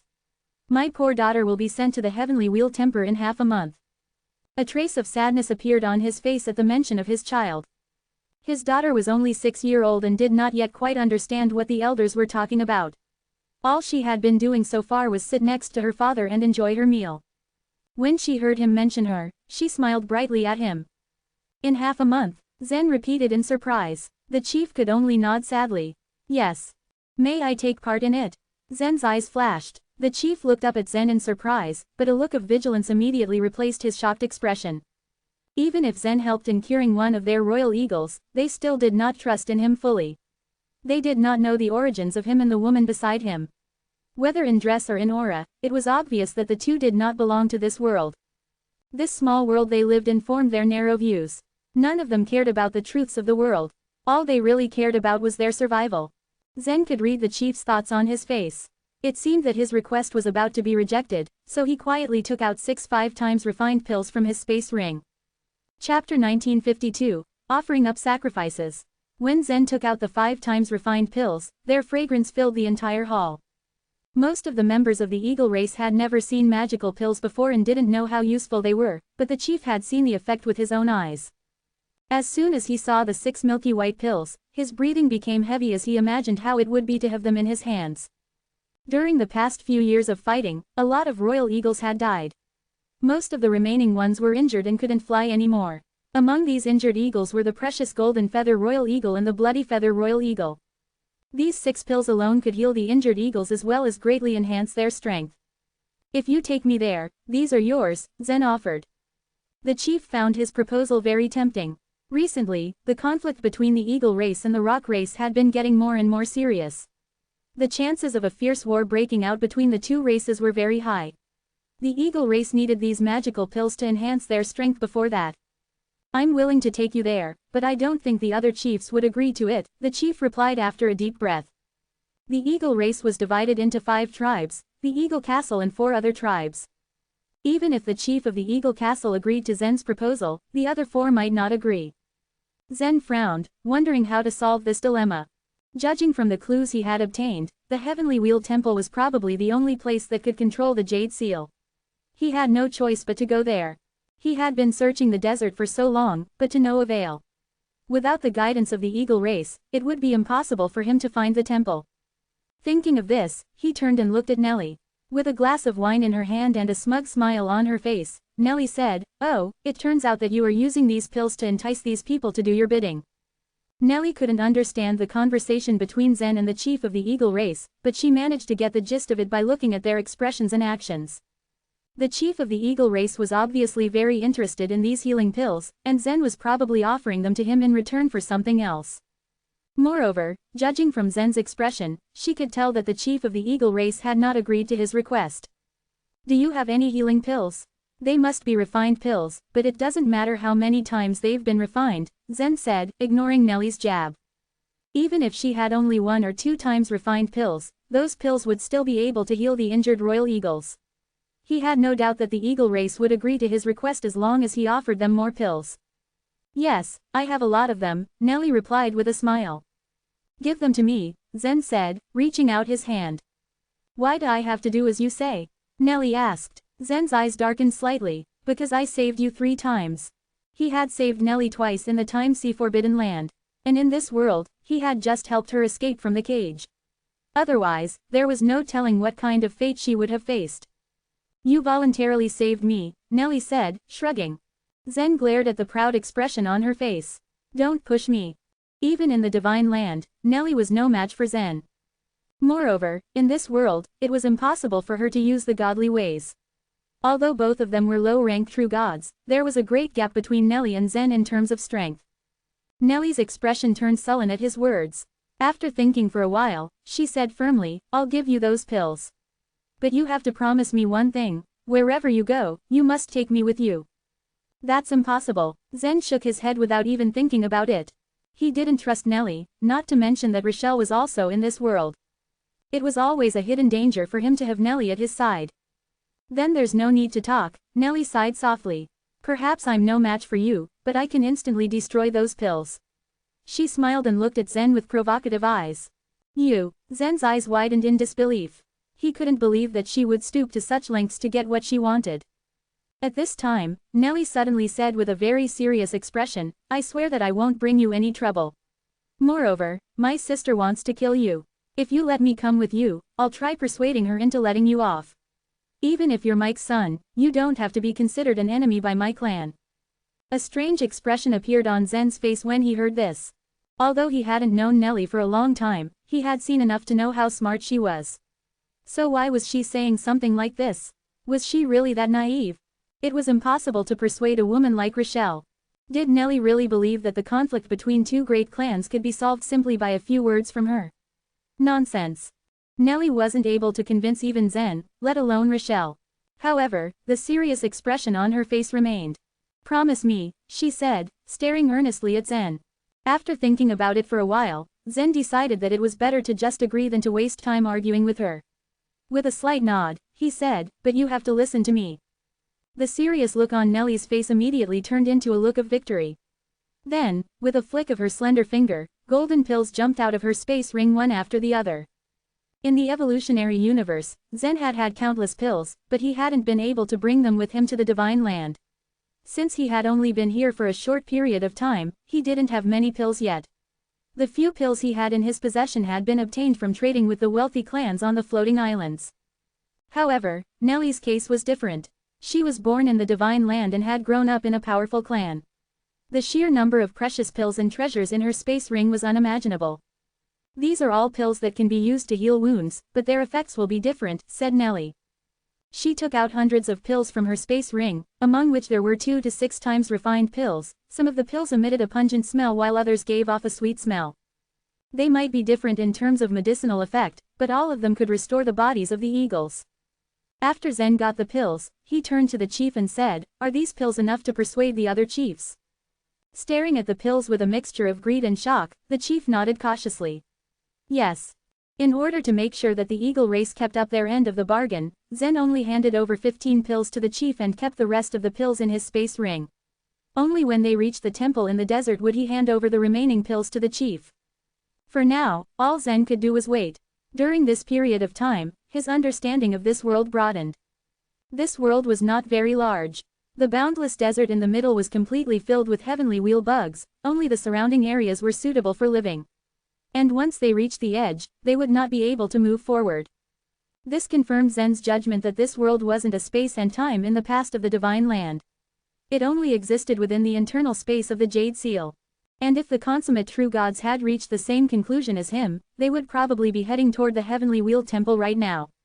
Of course, there was also the possibility that those consummate true gods had already discovered and entered the Heavenly Wheel Temple. As the Jade Seal had appeared after the Time Elk was killed, the ability of the Jade Seal was naturally related to time. The death of the consummate true god of the Sword Clan might have been because he had been affected by the Heavenly Wheel Temple. Whoosh! A purple light shot toward Zen. Zen, who was sitting on the top of the tower of Eagle Castle, didn't even look at it. With a casual wave of his hand, he grabbed the purple light. It was a palm-sized purple fruit with a transparent hard shell on its surface. The transparent flesh inside was very sweet with a faint flavor. "Just eat it," a voice came from above his head. Zen raised his head and saw Nellie standing on the back of a royal eagle, looking down at him. With her snow-white skin and jet-black hair, she exuded infinite vitality. Her beauty would make anyone stop in their tracks. After Nellie had discovered how Zen had become friends with the members of the eagle race, she had begun offering them a lot of valuable things. Now, in the eyes of the members of the eagle race, Nellie was 100 times more generous than Zen. She had taken out powerful divine textures from her small space ring, as well as pills and magic weapons with different uses. It hadn't taken long for the eagle race to give Nellie certain privileges over Zen. They even assigned a royal eagle to provide services specially to her. After some simple practice, Nellie had been able to control the royal eagle with a bamboo flute in her hand. During this period of time, she had been riding the royal eagle to tour around the eagle castle, always bringing back some strange things and food. The first person to taste the food was Zen. It was lucky that he was not afraid of the poison, or he would have already died. Wah! At this moment, a crying sound came from not far away. A woman from the eagle race was holding a boy in her arms and weeping. Tomorrow, the members of the eagle race would gather at the Heavenly Wheel Temple. At that time, a few boys and girls would be offered up to the snake as sacrifices, which meant that the boy would be separated from his mother forever. Whoosh! Nellie jumped down from the royal eagle and landed lightly on her feet. Then, she sat down next to Zen and looked at the mother and son below. As she pursed her pink lips, a hint of sadness appeared in her eyes. The expression on her face was rare for a woman like Nellie. Chapter 1953, Heavenly Wheel Temple. Nellie was akin to many other talents of the rich clans on the floating islands. Her life was pre-planned from the day she was born. She practiced hard day and night and admired her sister very much. She paid little to no heed to the stuff that was going on around her. Her sole aim was to become the second Rochelle of the Mew clan. She seldom appreciated other good things in life. However, these days were unlike the rest. She felt as if the time had slowed down for her, and her feelings to the occurrences around her were completely different than usual. "That snake is too cruel. Why does it have to feed on small boys and girls?" Nellie said with a frown. Zen threw her a casual glance and said, "Since when did you become so sentimental?" "I'm not." Nellie glared at Zen. Zen calmly looked at the mother and son and said, "These things happen all the time in the divine land and in the universes. On the other hand, it's quite understandable if it surprises you." Nellie's heart skipped a beat when she heard Zen's words. She looked at him with a complicated expression on her face. Her sister had told her that Zen was a stowaway from the evolutionary universe. He must have experienced a great deal of things on his way from the universe to the divine land. Her curiosity for Zen deepened as she developed a strange feeling regarding the whole situation. The very next day, the selected children were carried onto the backs of the eagles. Then, hundreds of eagles took off from the eagle castle. Leading the flock were 13 royal eagles. Zen and Nelly were seated on 2 different royal eagles. Under the leadership of the chief, they flew some distance to the northwest. After a while, they were greeted by a circular mountain. It was a dead volcano. Hundreds of years' weathering and erosion had turned its crater into a beautiful lake. Many eagles landed around the lake. The people of the eagle race had finally reached their destination. The eagle race was divided into 5 tribes: the Vision tribe, the Myth tribe, the Edge tribe, the Collar tribe, and the Cape tribe. Zen and Nelly were with the Vision tribe. "Why do we have 2 outsiders among us?" the leader of the Edge tribe demanded, staring at Zen and Nelly. Besides Zen and Nelly, there were also the consummate true gods and other true gods who had entered this world. The eagle race were wary of the intruders. Just like Nelly, some of the true gods were capable of killing people without saying much. Therefore, the natives were ultimately inclined to defend themselves. The Edge tribe was attacked by 2 true gods a while ago, and it took 11 royal eagles to kill those 2 true gods. Therefore, they were quite careful as to whom they were letting in. "They are our friends," said the leader of the Vision tribe. "Friends? They're enemies to us. They are not allowed to enter the Heavenly Wheel Temple. If they provoke the snake, our whole race will go extinct." The other 4 tribal chiefs objected.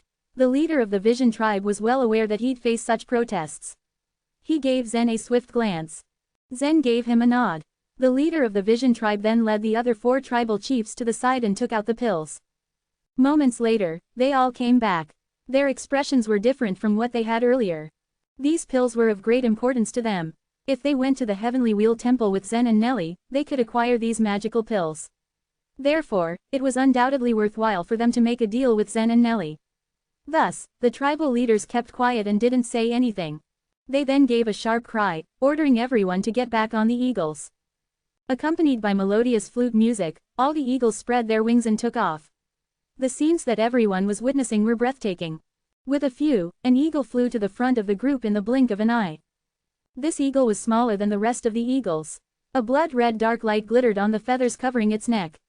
It threw a casual look at Zen as it passed him. "That eagle is so fierce," said Nelly, staring at the little eagle. Zen nodded in agreement. The adult royal eagles from the eagle race posed a great threat to him. But if they ever fought, Zen was quite sure that he'd come out on top. However, he wasn't sure if he'd be able to defeat this little royal eagle. Yet still, he had confidence in his abilities and was sure that it'd be quite hard for that eagle to hurt him, let alone kill him. Thousands of eagles took to the skies, and the screams of the children were heard now and then. 17 children were selected by the 5 tribes of the eagle race. They were clearly enjoying the ride ever since the beginning. But as time passed and the view began to bore them, they started to scream. All the men from eagle race wore a serious expression on their faces. It looked as if they quite often experienced this kind of life and death parting. Then the eagles dove towards the ground as they had to take a short rest. While everyone relaxed, Nelly saw a boy crying and shouting desperately for his mother. Nelly took out a small colorful mirror much to the boy's delight. He immediately stopped crying when she handed him the mirror. When the eagles took off again, the boy shared an eagle with Nelly as she cradled him in her arms. Zen witnessed the huge sea of bugs again after several hours of flying. The gigantic bugs were still present in their natural habitat and were wriggling continuously. "Ah, what huge bugs!" Nelly exclaimed as she looked down in astonishment. After she entered this world, she directly appeared in the territory of the eagle race. Thus, she could consider herself luckier than Zen as she had never come across these heavenly wheel bugs before. Although Zen knew quite a lot about this world, he still wasn't sure as to where these bugs came from. The heavenly wheel bugs were ferocious beings whose presence could not be ignored, not even in the divine land. As the saying goes, it is difficult for a flood dragon to leap in shallow water, difficult for a tiger to survive in flat land. Therefore, seeing a few of such giant bugs in this world was surprising enough, not to mention that their numbers were in thousands. Thus, their presence was quite mysterious to comprehend. After crossing the sea of bugs, they flew over a valley that looked like a scar. Shortly afterwards, the vast desert returned. Since the eagle's physical strength was limited, they had to take a break after flying for 2 or 3 hours. The eagle members often herded eagles in the desert, so they were quite familiar with the route. After 2 long days and nights, the people on the backs of the eagles finally saw brownish-yellow buildings in the bare desert. It looked as if those brownish-yellow buildings were part of a city. Almost all the buildings of the city had collapsed, leaving only bare walls. The sand and the time had changed everything. In the center of the city stood a huge altar, behind which was a lofty hall. Upon hearing the tribal leader's words, all the eagles descended, withdrew their wings and landed on the altar. Zen jumped off the back of his eagle and carefully examined the altar. At the center of the altar, a statue of a huge black snake was erected. The snake resembled the one on the jade seal. "It's that snake," said Nellie, who was following Zen closely. "Heavenly wheel snake." Zen gave a nod of approval. That was what the members of the eagle race called this snake.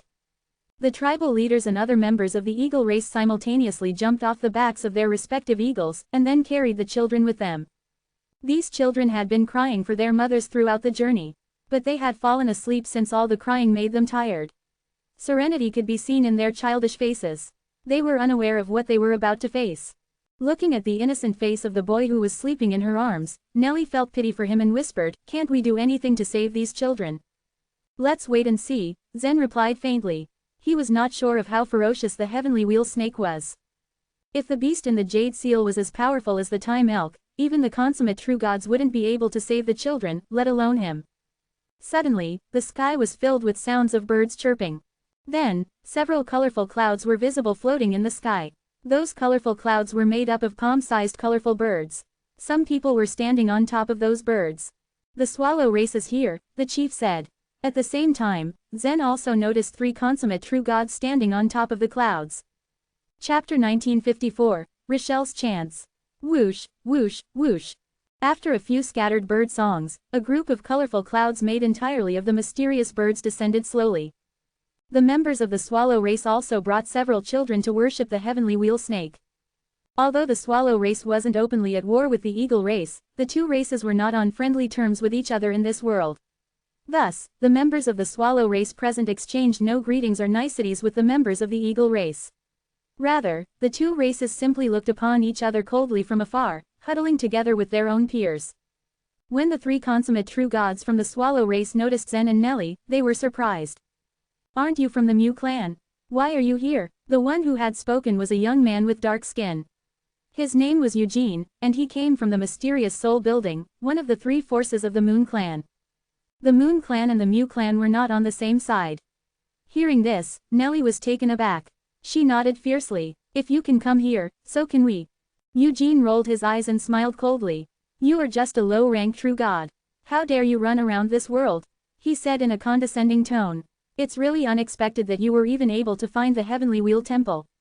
Nellie didn't say anything. Frankly, she didn't even care much about controlling the Jade Seal. She was too busy thinking about how to prevent these children from being eaten by the Heavenly Wheel Snake. Zen also remained silent. These consummate true gods had found this place through the swallow race. It seemed that his judgment had been right. The key to the Jade Seal was probably inside the Heavenly Wheel Temple. After a while, a peculiar sound, loud and clear, came down from the sky again.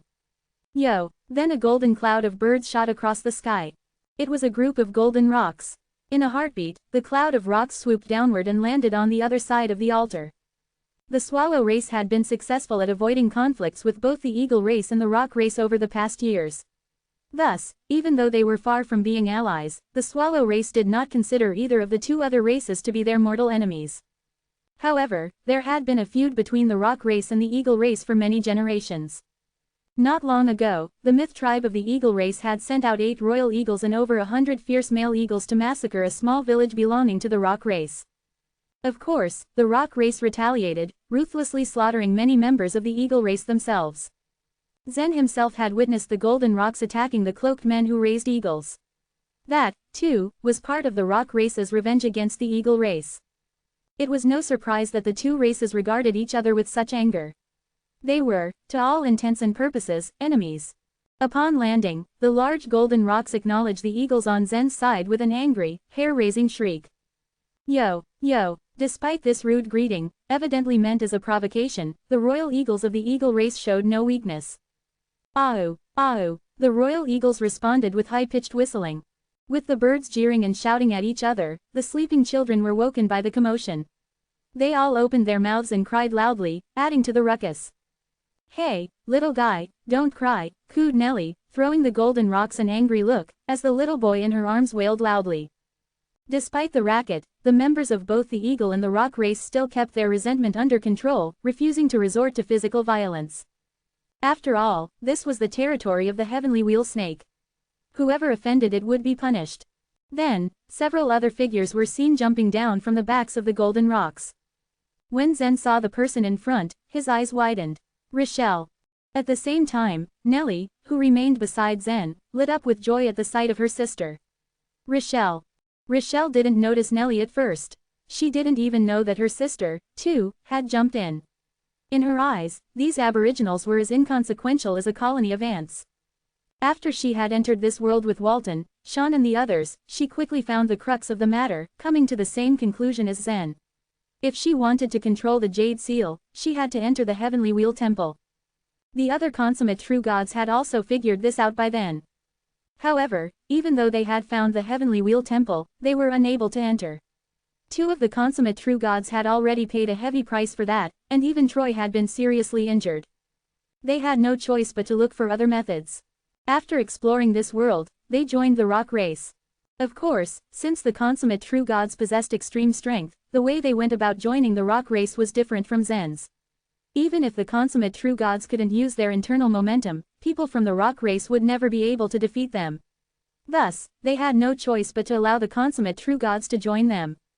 After waiting for a few days along with the members of the rock race, they finally got the chance to worship. Now, having arrived at the Heavenly Wheel Temple, they stood waiting for the Heavenly Wheel Snake to appear. Rochelle had never thought that she would see her sister here. Nellie, why are you here? Rochelle asked, her expression full of shock and confusion. As soon as she had finished speaking, she noticed that Zen was standing beside Nellie.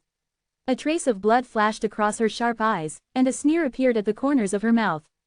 How dare you enter this place to seek death? Let's see who can protect you today. Immediately, she transformed into a ray of blood-red light and charged straight at Zen. Rochelle was very determined to kill Zen. As long as she believed she had a chance, she would take action without any hesitation. Earlier, Troy had stood in front of Zen, and she knew she could not fight him. However, Troy wasn't here now. Having joined hands with others in order to enter the Heavenly Wheel Temple, he was seriously injured, and was now healing himself in the tribe of the rock race.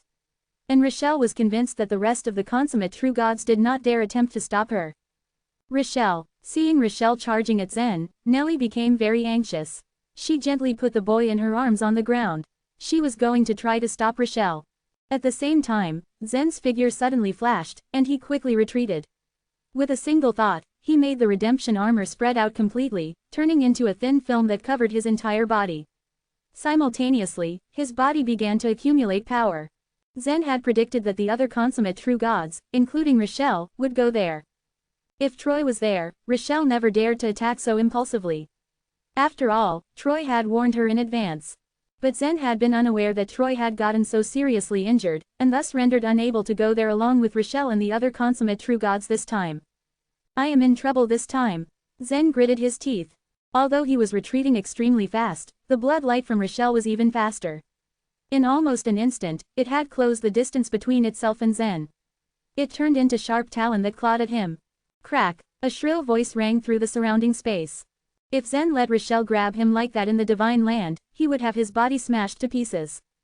Within the Divine Land, a low-ranked true god could not withstand the attack of a consummate true god. Even if Zen made use of his physical body and the redemption armor, he would still fail to resist and succumb to the attack when in the Divine Land. However, in this world, none of the godly ways existed, and it was impossible for anyone to use the internal momentum. Of course, Rochelle's most powerful murdering godly way couldn't be condensed in this world either. She had simply extracted the power of the 9 stars from her body and emitted a strong power. It was difficult for this power to penetrate through the redemption armor, and even if it succeeded, it would become much weaker in the process. Zen was already able to withstand it with just his own physical body. When she noticed the strange thin film on Zen's body, a strange expression colored Rochelle's face. She stretched out her hands, a short sword and a short machete appearing on each of her hands. Then she said coldly, "Even though you have the magical treasure, I still can cut you into pieces." As soon as she had finished speaking, she took a step forward and charged towards Zen at breakneck speed. Zen retreated immediately, looking calm. Rochelle was not as intimidating without the help of the godly way. Indeed, she far surpassed Zen in terms of speed, but as far as physical strength was concerned, Zen was not much less powerful than her. In that case, in a flash, the great weighty sword appeared in Zen's hand. However, just as he was about to attack, an unknown figure flew past him unexpectedly. Zen had been going around in a wide circle as he continuously dodged Rochelle. Nellie had taken the shortcut and caught up with Rochelle, placing herself between her sister and Zen. Rochelle, idiot off. As Nellie went to stop her sister, Rochelle looked livid. She didn't even think she recognized her sister anymore. However, Rochelle was so eager to kill Zen that she chose to simply ignore Nellie. With a single move, she pushed Nellie out of the way and onto the ground. As she pushed Nellie away, she was faced with a surprise. Something in front of her suddenly roared. Not only had Zen not run away, but he stood there, both of his hands on his heavy sword, aiming to swing it at her head. Chapter 1955. Cut the Gordian Knot. Zen was ready to burn his bridges with his choice to fight back against a consummate true god. He had gone all out with the slash, nearly activating the strength source to the limit that his body could bear. In this world, Zen couldn't use the internal momentum, so he couldn't fight using the emotion-closing godly way. Despite that, he wasn't scared of Rochelle. His swordsmanship alone bested hers any day, and she couldn't use the godly way either. The terrifying power of the strike formed a heavy pressure in the air that Rochelle could feel, the thick sword blade ringing with the force. Rochelle snorted, a look of contempt appearing on her face. Instinctively, she twisted her left arm and raised her right arm. The sound of metal clashing rang through the air. Her short sword and machete had blocked the great weighty sword in midair. Her momentary triumph was soon over, her face contorting in shock. The power from the great weighty sword was nearly unbearable. Her arms became heavy and her feet sank into the yellow sand. She had no choice but to lower her weapons. The moment she had lowered her arms, Rochelle was left unguarded. Zen seized this opportunity to charge forward. He brought the sword back to him, and ready to swing again. There was sharp whistle through the air as he swung it at Rochelle. The great weighty sword was not effective at stabbing due to its weight, but that didn't change the fact it was still difficult for Rochelle to dodge the attack. Her only choice was to retreat. Zen could not let Rochelle off so easily. Rochelle fled at an extremely fast speed, leaving a trace of a thin line in the desert sand. Zen gathered an immense amount of power at his feet. Dust and sand clouded the air, a deep hole appearing under his feet. By taking advantage of the great force, Zen turned into a sharp arrow. In this form, his speed was not inferior to Rochelle's. Dream on if you think you can take me down. She rarely took any weak consummate true god seriously, and would never take a low-ranked true god as a serious threat. Only 5 or 6 consummate true gods in the rich clans could compete with her. To be forced away by a low-ranked true god was shameful for such a proud woman as her. Even if she couldn't use her godly way, she could still subdue this brat with just her technique and strength. After retreating for more than 100 feet, she suddenly lowered her body and used the short sword to circle the great weighty sword. She gently lifted it and intended to use a mysterious and dexterous sword skill to deflect Zen's great weighty sword, and then to use the machete to cut off Zen's head. In a battle between two gods, martial arts and hand-to-hand combat skills did not determine any kind of outcome. It was why true gods never paid much attention to them. Even so, such bodily skills and martial arts were practiced among the true gods of the large clans and they were quite good at them. These skills could often have a great effect in certain circumstances, such as now. Although Zen was incredibly strong and powerful, the slash was easily deflected by Rochelle. A grin broke across her face, and pride swelled in her chest. The smug expression only lasted for a moment. Rochelle had no idea that Zen's weakness lay in the godly ways. He hadn't dared to use the emotion-closing godly way he cultivated, and in this world, there was no way for all of them to use it. But when it came to swordsmanship alone, Zen wouldn't lose to anyone. Not even Rochelle. As soon as the great weighty sword was deflected by Rochelle, the heavy sword swung back around and returned to point at her head. If Rochelle had insisted on dashing towards Zen before her short machete was ready, the blade of his sword might have pierced her head. The attack that Rochelle had planned was easily countered by Zen's great weighty sword. She stopped herself from attacking once more, flustered by having had to dodge Zen's attack. She would not accept this. After dodging the sharp blade, she turned her body once more and changed her moves to attempt a different attack. To her surprise, Zen simply held his sword and casually pointed it at her again. Zen had seen through Rochelle in her attempt. She was baffled, and now in a serious dilemma. 1, 2, 3. For several consecutive attacks, Zen remained calm and stoic. He was like powerful master who was easily able to fluster and anger Rochelle. Rochelle felt like she was going crazy. Sean, Walton and some others stood on the scorching sand with their arms crossed, and watched the fight. This young man, surnamed Luo, can actually stand against Rochelle with his own sword technique. Walton's face was slack-jawed in surprise. Perhaps the consummate true gods didn't mainly rely on such unimportant moves to fight, but those who had become consummate true gods were by no means weak. Even if there were some weak consummate true gods, they would not be worse than a low-rank true god. His swordsmanship is very mysterious. With one technique, he could break tens of thousands of attacks. Rochelle was right. That boy is most likely from a universe, said Sean flatly. Those who were able to escape from the universes were generally very talented. It could be said that these warriors, who had become ordinary creatures by relying on their own abilities, would be very popular in any floating island. However, Sean and the others with him felt disdain for the secondary creatures that came from the universes. These secondary creatures had one common weakness: they paid too much attention to skills, such as sword skills, martial skills, bodily movement skills and so on. In fact, ways were much more important than skills. The ways in the divine land naturally referred to the 3,000 godly ways. Those secondary creatures in the universes were mostly focused on practicing skills. After entering the divine land, many of them would still indulge in practicing them. Actually, it was the same as losing substance for the shadow. The divine citizens had more access to the godly ways than secondary creatures. Naturally, they did not pay much attention to the comprehension of skills. Therefore, when Zen had entered the divine land, he felt surprised seeing the awful martial arts skills that the divine citizens had cultivated. With Zen and Rochelle locked in battle, the leaders of the Swallow, Eagle and Rock races were incredibly anxious. The three races had been with the Heavenly Wheel Snake for many years, and knew well about the habits of the snake. That beast's temper was very volatile, and if it felt the slightest disrespect, it would become enraged. Once angry, it would release one or two Heavenly Wheel bugs which would go on a rampage. The three races harbored deep hatred towards the snake, but it controlled the lives of all the people in this world. In front of the Heavenly Wheel Temple, they could only pay absolute respect to it for fear of retaliation. One of the Rock members couldn't hold back his anger any longer. He rushed to Sean and spoke to him in the Rock language. Among this group of consummate true gods, only Sean was proficient in the language of the Rock race. Listening to the Rock member, Sean furrowed his eyebrows.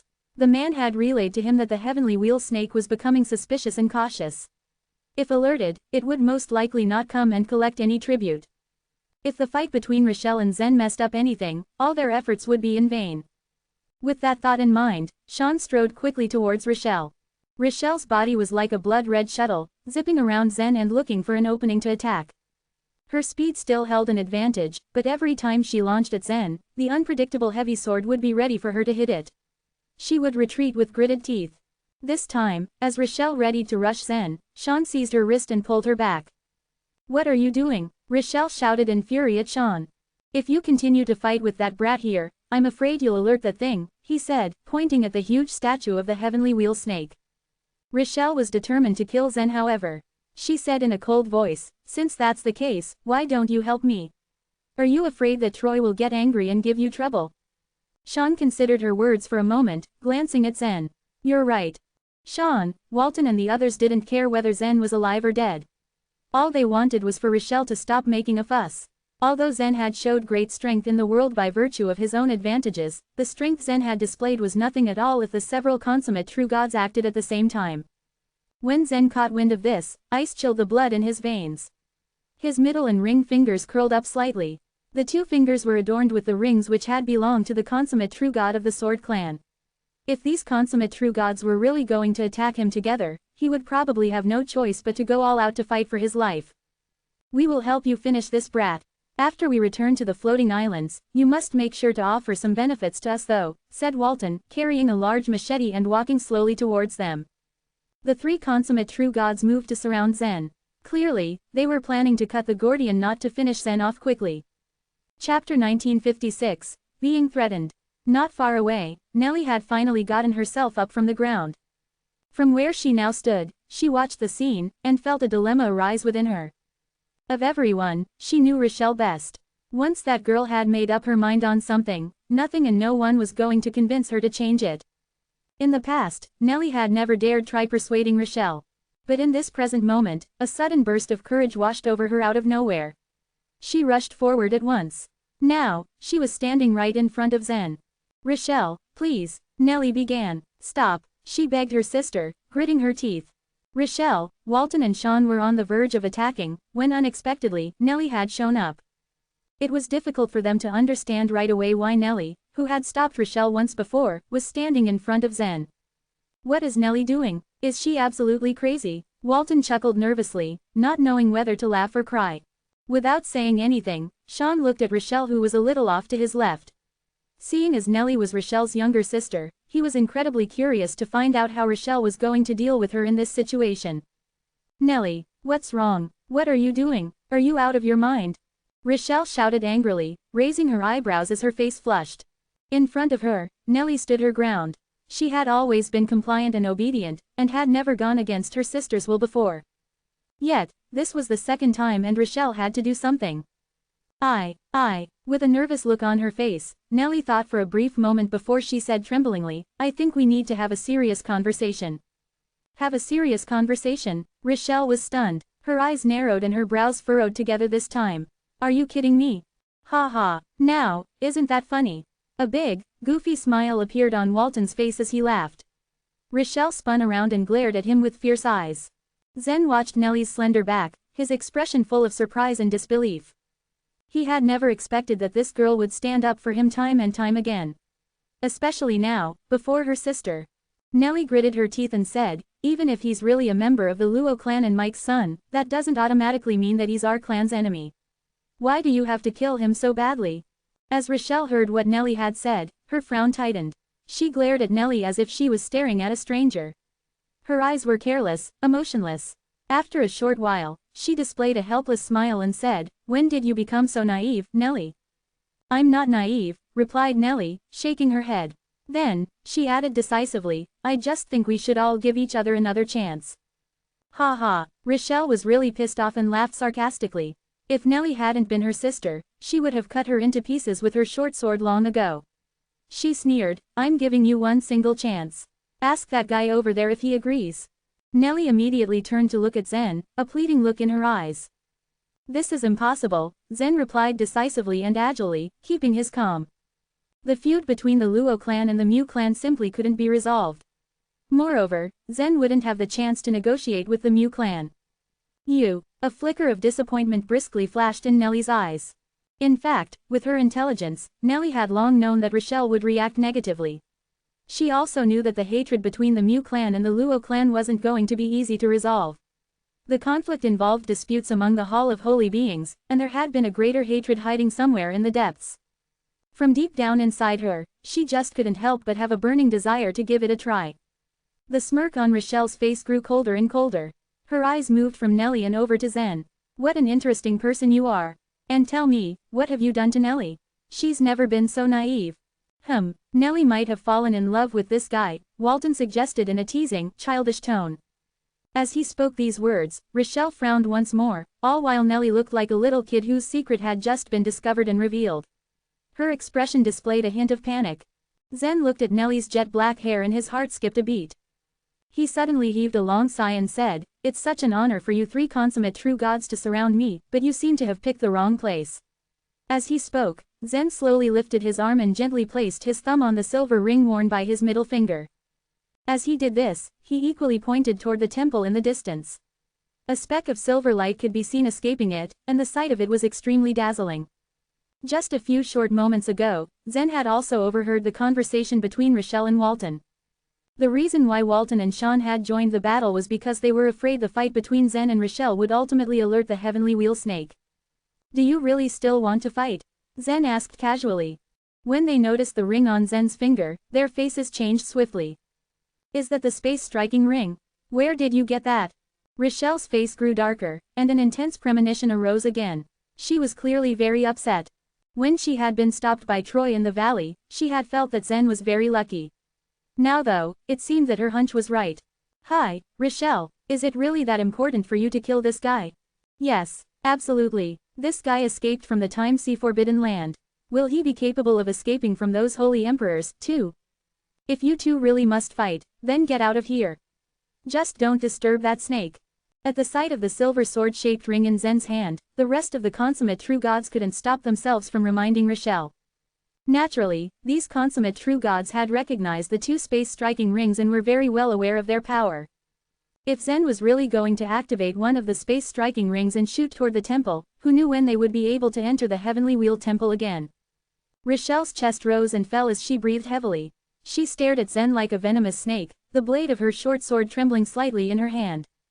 Despite all that, she still had a strong desire to work with Walton and Sean in taking a risk in order to finally end Zen. As a person, she never let herself be intimidated or threatened by anyone. That was when Sean held out his hand and tried pressing down her short sword. "What are you trying to do?" As Rochelle spoke, Sean shushed her with his index finger pressed on his lips and pointed in the temple's direction. At the moment, two spots of light flashed down from the depths of the Heavenly Wheel Temple, and then a huge monster began slowly crawling its way out. The monster was a huge black snake, and the scales on its body reflected a colorful glow. It was the Heavenly Wheel Snake that they had been waiting for this whole time. As soon as the Heavenly Wheel Snake appeared, silence immediately fell over the front of the altar. Everyone became stiff with fear. No one dared even breathe. The birds had been chirping, but right now, they had all fallen silent. Not a single sound could be heard. The crying children were also frightened. Many of them opened their mouths and stared at the huge black snake in a daze. The members of the Eagle race, Rock race, and Swallow race all knelt down, facing toward the Heavenly Wheel Snake. How was it possible that the consummate true gods present could be willing to show their respect to such a snake? If it weren't for the fact that they were unable to use the godly way in here, they would have already charged into the Heavenly Wheel Temple and chopped the snack to bits. A consummate true god was also a god. In their inner world, they were the ones to be bowed down before. There wasn't any reason for them to kneel before others. "That's it," one of the members of the Rock race reminded Rochelle and the other consummate true gods, despite trying to keep his voice low. The members of the Swallow race and the Eagle race also hinted at the other consummate true gods and Zen. All of them had an expression of panic on their faces, fearing that this group of outsiders would infuriate the Heavenly Wheel Snake. After hesitating for as long as they could allow, the consummate true gods bent their knees, too. This world was the Heavenly Wheel Snake's home. In order to enter the Heavenly Wheel Temple, they had no choice but to debase themselves. Zen also knelt down on one knee, slightly raised his head and carefully looked at the slowly wiggling Heavenly Wheel Snake. It was terrifying. Indeed, like the members of the Eagle race had said, the Heavenly Wheel Snake was very vigilant. It carefully extended its huge body from the temple and looked up and down, as if it would retract into the temple if it caught a glimpse of any sign of movement. As Zen was observing the Heavenly Wheel Snake, he suddenly felt someone looking at him. He turned his head slightly and his eyes met directly with Nellie's. Nellie looked at Zen with a complex expression. She seemed to be trying to send a message through her bright eyes. Her expression was confused, but firm. Chapter 1957, A Fierce Battle. In just a dozen days, Nellie had changed a lot, much to Zen's surprise. However, Zen agreed with Rochelle. It was not that easy to dissolve the grudge between the Mew clan and the Luo clan. What Nellie thought was too naive. Buzz, buzz. At this moment, Zen heard a series of noises coming from afar. When he raised his head, he saw a light curtain flash in front of the Heavenly Wheel Temple. On the surface of the light curtain, pitch-black spears appeared, carrying within them a strange force that almost made them seem as if they had been formed by time itself. Black spears. Zen's eyebrows rose slightly. He instantly remembered the words of the consummate true god of the Sword Clan, "Be careful with the black spears."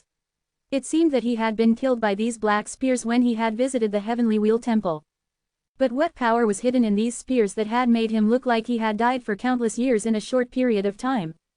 With their abilities, there was no way the consummate true gods would be wasting time on infiltrating the Rock race and the Swallow race if they could directly enter the Heavenly Wheel Temple on their own. Zen guessed that they must have tried to do that once and suffered a great setback, so they had no choice but to ally with other races now. Was Troy also killed by these black spears?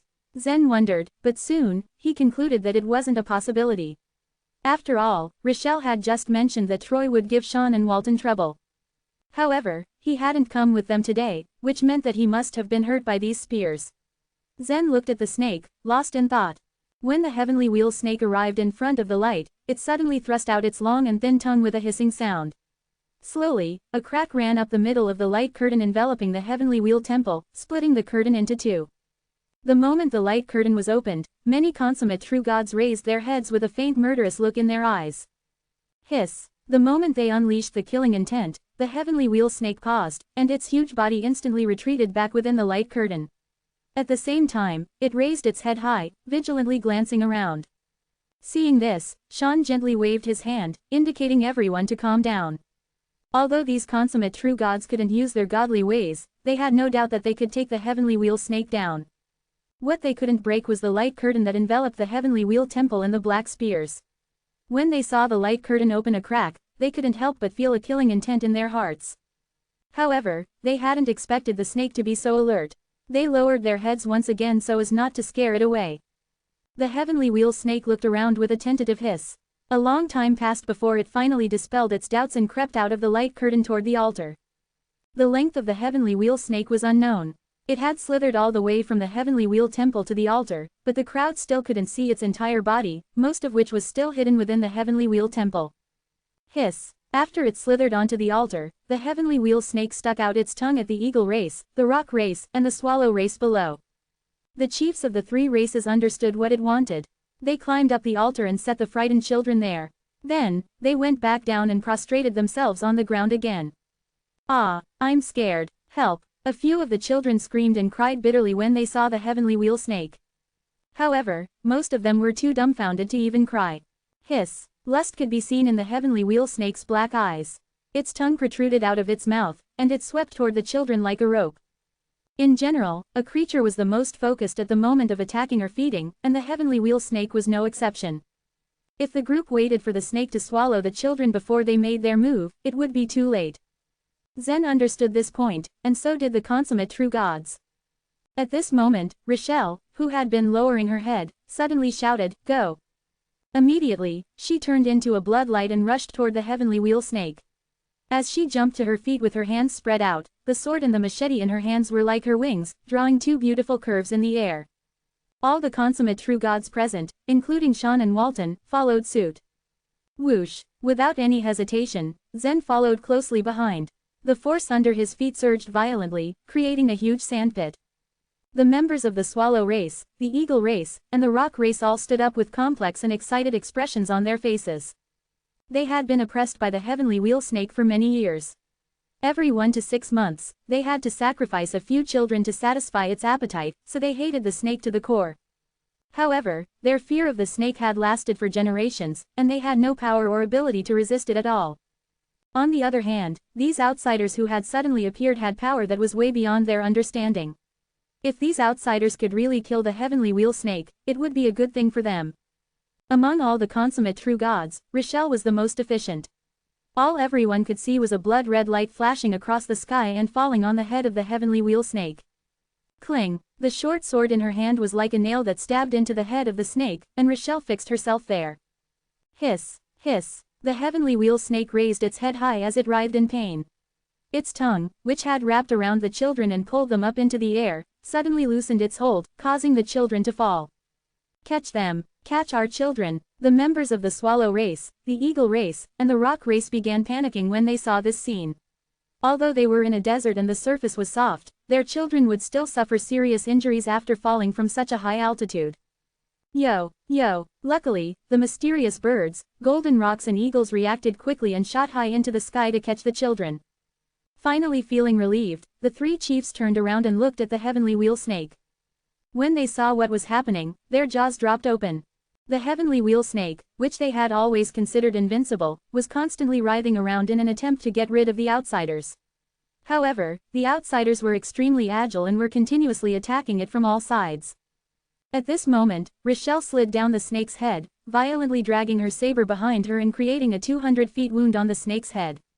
Dark red blood spilled out continuously from the snake's head, like a waterfall. When Rochelle smelled the blood, her eyes lit up in excitement. As soon as her toes touched the ground, she leapt up again. Zen rolled on the large snake's wide neck, slashing around with his great weighty sword and tearing the snake's skin to shreds. The other consummate true gods also unleashed their own thurges to seriously injure the heavenly wheel snake. Killing this snake would have been a piece of cake for any one of them if they could use their godly ways. But now, since they had to use their own strength, they all had to work together. Whoosh, whoosh, whoosh. All of a sudden, the heavenly wheel snake raised its head high and smashed it onto the altar. Boom! As the snake's body vibrated violently, many consummate true gods standing on top of the snake fell down. Only Zen, Rochelle, and Sean, who had been sharp enough to stab their weapons into the snake's head and tightly fix themselves on it at this critical moment, remained on top of the snake. Then, in one swift moment, the snake retreated into the heavenly wheel temple, dragging Zen, Rochelle, and Sean along with it. As soon as the snake disappeared from sight, the crack in the light curtain began to slowly close. Hurry up, charge in before the light curtain closes. Whoosh, whoosh, whoosh. The consummate true gods passed through the light curtain and rushed into the temple one after another.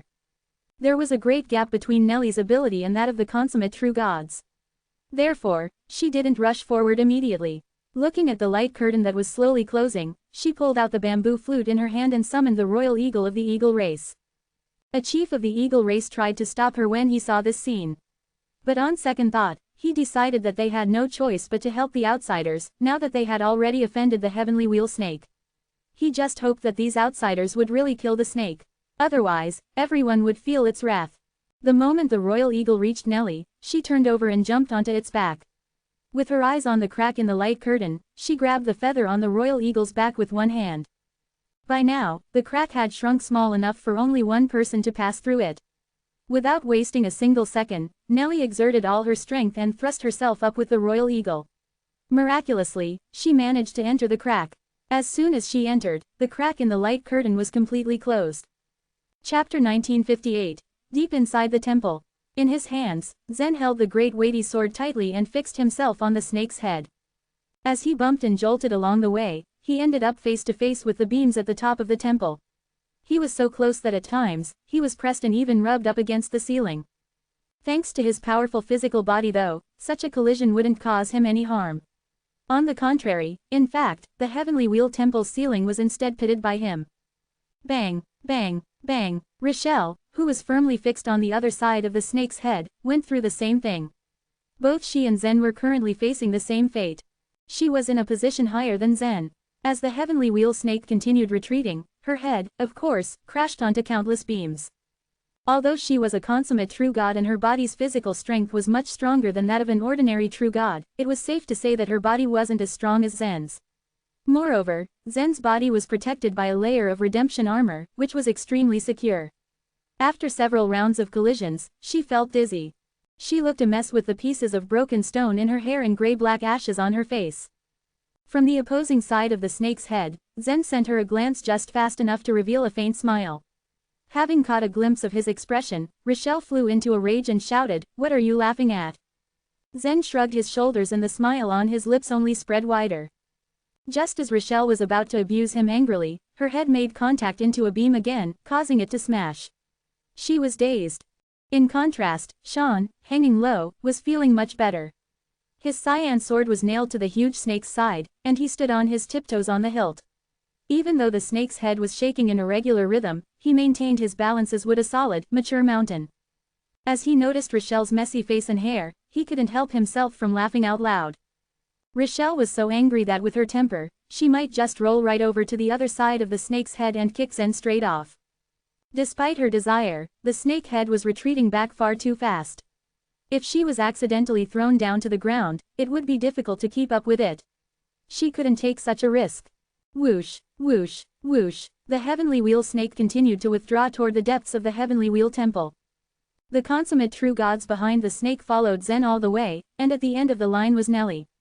Her speed was much slower than the others at the moment.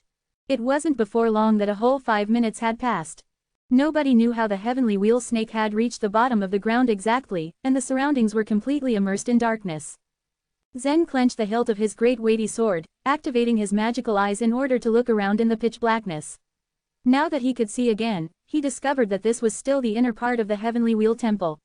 He hadn't expected it to be so large. According to the distance that the heavenly wheel snake retreated, this part of the heavenly wheel temple was hidden underneath the desert and probably ran several million feet deep. He couldn't help but wonder how such a huge building had been built out here, right in the middle of such a vast desert. At least another 5 minutes had passed, and Zen felt a ray of light coming from up ahead. Thanks to the sudden burst of light, he saw the temple had reached its end. At the exit near the temple's base stretched a thick, round pillar. All around this pillar was a whole other world. The lights of different colors spread out like spider webs, wrapping the upper, lower, left and right sides of the enormous pillar. Is this the path of time? Zen questioned, feeling slightly shocked. On both Rochelle's and Sean's faces could be seen a hint of surprise. Of course, they too, were shocked by the scene before their eyes. As they had entered the Jade Seal world through a path of time too, they obviously recognized the light rays. Those insects. Zen's eyes narrowed as he wondered aloud. Black insects crawled up and down, side to side, on the noodle-like lights. There were so many of them that it was impossible to count. When Zen had entered the path of time, he had seen two true gods being swallowed practically whole by these insects. What was more, a black insect had even come out of the path of time, trying to drag Zen back in. It tried hard, but in the end, Zen slashed off its pair of pincers and the nasty insect was forced to retreat. What do these insects have to do with the giant heavenly wheel bugs? Zen's eyebrows furrowed a little more. Constructing space wasn't anything special or unusual for Zen and the other consummate true gods. In fact, they all had an intact space within their cinnabar fields, and it was even possible that their inner worlds were more complete than the one in the Jade Seal. However, in general space, time would go on just the same. Even this world's controller had no other choice but to let time move forward naturally. It was now impossible to change the world back to its past.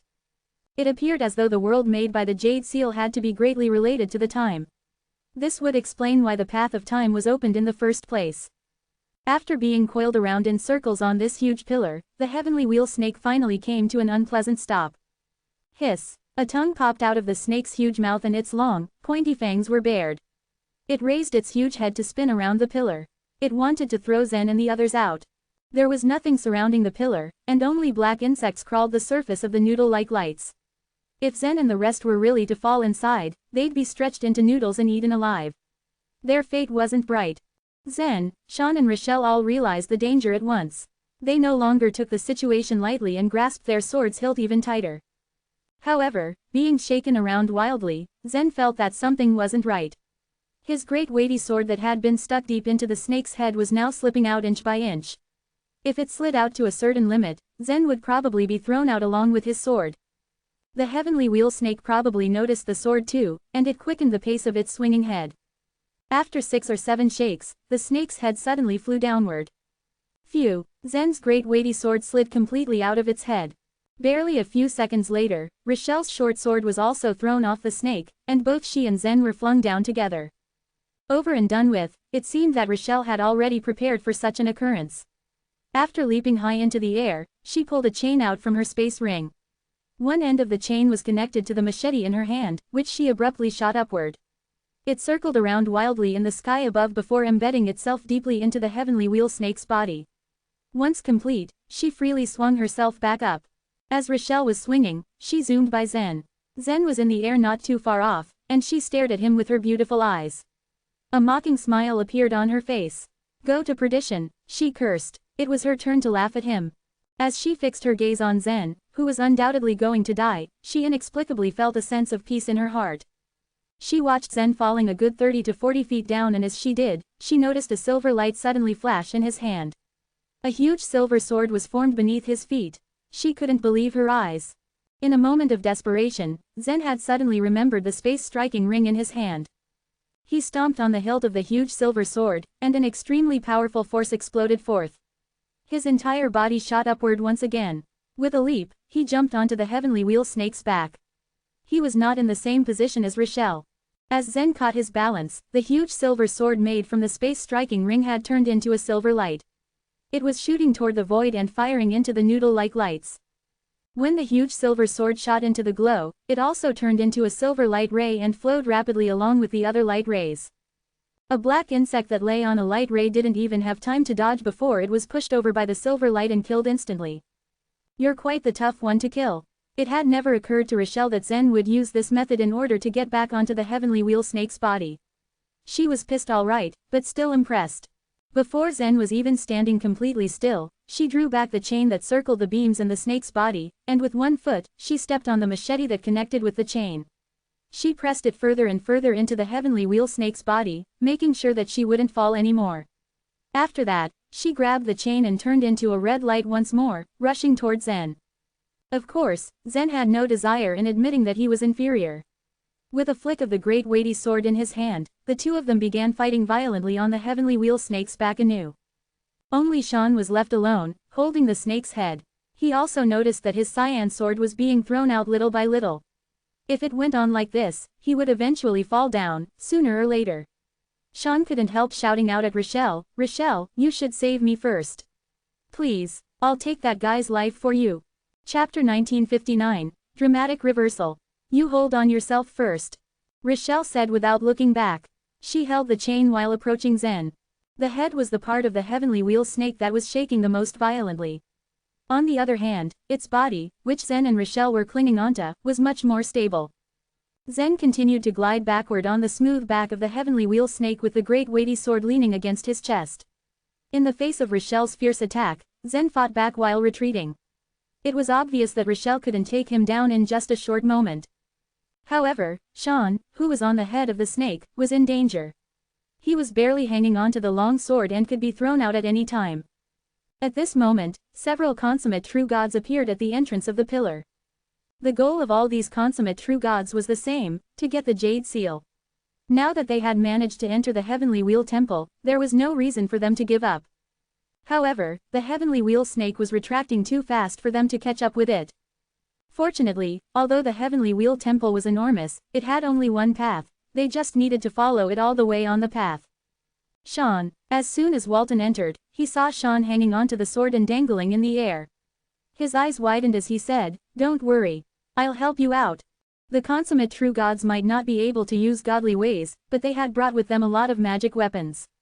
Walton gently patted his wrist, summoning a big dark red crossbow.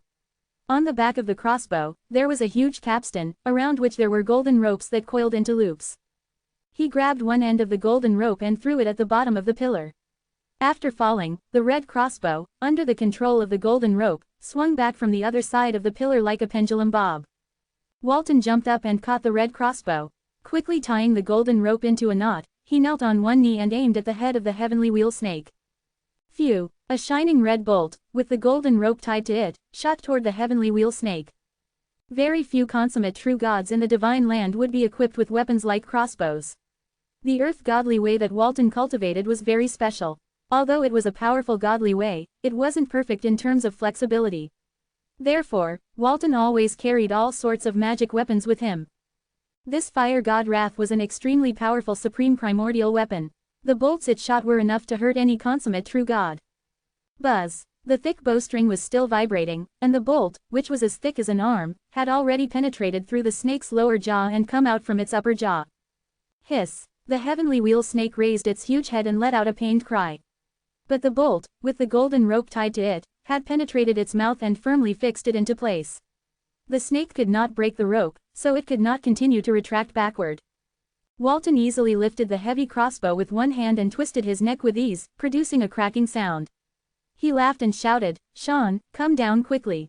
After having held onto the sword for such a long time, Shan was trembling in shock. But as soon as he heard Walton's words, he jumped and grabbed the rope. Then, he slid down the rope onto the ground. The truth was, in terms of strength alone, Shan was actually slightly superior to Rochelle and Walton. However, no matter how strong he was, he had always relied on his godly way to display his power. Therefore, after entering this place, he had become the weakest. "You jerk, how could you do nothing to save me?" Shan shouted at Rochelle, his face darkening. As the most powerful consummate true god of the Fang clan, he had always had a high opinion of himself. He had never imagined that he would almost die here. "That's how she always is, isn't it?" Walton said, grinning. Then, he continued, "Come and help me pin the snake here. There is only one path in the Heavenly Wheel Temple. The thing that controls the Jade Seal should be at the end of this huge pillar." Then, he turned to look at the rest of the consummate true gods. Not every consummate true god present here was on the same side as them, some of them were not from the alliance of large clans. "If you want to go further, come and help me. As to who will really control the Jade Seal in the end, it all depends on your methods," Walton shouted. The consummate true gods' eyes gleamed with excitement when they heard what Walton said. Without any further hesitation, they rushed forward. At the same time, Nellie, who was the last to enter the light curtain, sped over, panting heavily. She was much slower than the other consummate true gods, so she had run with all her might to keep up with them. In an instant, her gaze passed over the snake and landed on Zen and Rochelle. They are still fighting. Seeing this, Nellie felt helpless. She looked around and saw black insects crawling on the colorful lights. Her expression changed. She had also entered the world through the time passage, so she naturally understood what those black insects meant. With no way to resist them, even consummate true gods would be completely swallowed up by them. Meanwhile, Zen and Rochelle were locked in a fierce battle without noticing anything that was happening near the head of the snake. Rochelle was still relying on the chain to stabilize herself, but she looked fearless. Zen wandered further on the back of the snake, feeling like he was stuck between a rock and a hard place. On one hand, he had to ensure that he wouldn't fall down. On the other hand, he had to deal with the attacks from Rochelle. Ding, ding, ding. As Rochelle hovered closer, she struck with her short sword more than 10 consecutive times in an instant. As the short sword and the great weighty sword collided, sparks flew in all directions. Dozens of cracks appeared in the great weighty sword, one of which spread all across the entire blade. Zen's expression darkened further. The great weighty sword was indeed very heavy, but the abilities of Livingston were limited. It couldn't be compared with a supreme primordial weapon. The smile on Rochelle's face grew wider. Although she was violent and aggressive, her face was just like a beautiful flower. Mike must have put in a lot of effort to cultivate you. I wonder if the other stowaway is as outstanding as you. Where has he gone, the other chess piece at the mercy of Mike? Dong. Zen pulled back his great weighty sword before hitting the short sword again with a new wave of energy, forcing Rochelle to take a few steps back. It's none of your business, he said coldly. It's a pity that everything is settled. You can't change this situation even if you become a holy being, let alone you are only a low-rank true god now, she said, shaking her sword. A beam of sword radiance once again slashed on the middle section of the great weighty sword. Crack. The cracks on the great weighty sword began to spread again. A holy being. Zen's eyes narrowed slightly, and a mocking smile appeared on his face. He shook his head and said, your field of vision is too narrow. There are some ideas that you will never be able to figure out. What do you mean? When she saw that Zen didn't seem to be lying, a look of doubt appeared on her face. You don't need to know, Zen said. As he spoke, he waved the great weighty sword again. The sword floated in the air in a strange arc before rushing toward Rochelle's neck. Noticing the arc of Zen's sword, Rochelle flew up into the air and easily dodged the attack. But Zen only smiled faintly. Suddenly, the sword turned and slashed at the chain under Rochelle's feet. Zen managed to cut off the chain in an instant. At the same time, Walton and the other consummate true gods managed to finally pin the snake's head to the pillar. Since the big snake was unable to move its head, it began to roll its body side to side in an attempt to escape. Unable to keep her footing, Rochelle fell to the side of the snake's back. Phew, she had never expected such a dramatic reversal. In a moment of desperation, she stabbed the short sword into the snake's body and hung onto the side of the snake. At the same time, Zen, who was still firmly standing on the back of the snake, pointed his great weighty sword at Rochelle and said indifferently, there are some chess pieces that you can't easily get rid of. Then, the intense sword intent from the great weighty sword began to surge. Just as the sword intent was about to shoot out and hit Rochelle, a red figure quickly rushed forward, grabbing Zen's hand and begging, Zen. No, please. Chapter 1960. Let him go. Once Walton and the other consummate true gods had fixed the snake head at a place, Nellie was the first one to climb up. Unexpectedly, as soon as she pulled herself up, she found that her sister's life was on a line. Her sister was going to die. All she could do was to pounce on Zen and plead for mercy. Zen stood motionlessly on the snake's back, and his emotion didn't waver at all either. This woman has tried to kill me several times. I have no reason to spare her life, he thought to himself. However, as Zen watched Nellie run up to him like this, he hesitated for a moment. He hesitated a moment too long. Holding the short sword's hilt, Rochelle took a turn in the air with her flexible body. She somersaulted high above and a blood-red long whip zipped toward Zen. Swish! In the blink of an eye, Zen was pulled forcefully downward by the long whip. Ah! Nellie screamed. With her subconscious, she dragged Zen using all her power. As the two of them slid downward, Rochelle took the opportunity to pull herself up toward the snake's back. As Rochelle Mew and Nellie Mew passed by each other, their sisterly eyes met and clashed together. Terror and astonishment were written all over Nellie's face, but Rochelle on the other hand, was extremely calm. While Rochelle stood firmly on the snake's back, the blood-red whip in her hand rolled down once more. The end of the whip moved at extremely high speeds, and before either of them could react, the whip wrapped itself around Nellie's arm. Because Nellie was clinging to Zen, the whip hung them both in the air. Zen glanced at the black insects crawling on the light rays below him with a gloomy expression. "Nellie, let him go," Rochelle said calmly, yet firmly. Resting her hands tightly on Zen's chest, Nellie shook her head and said stubbornly, "No."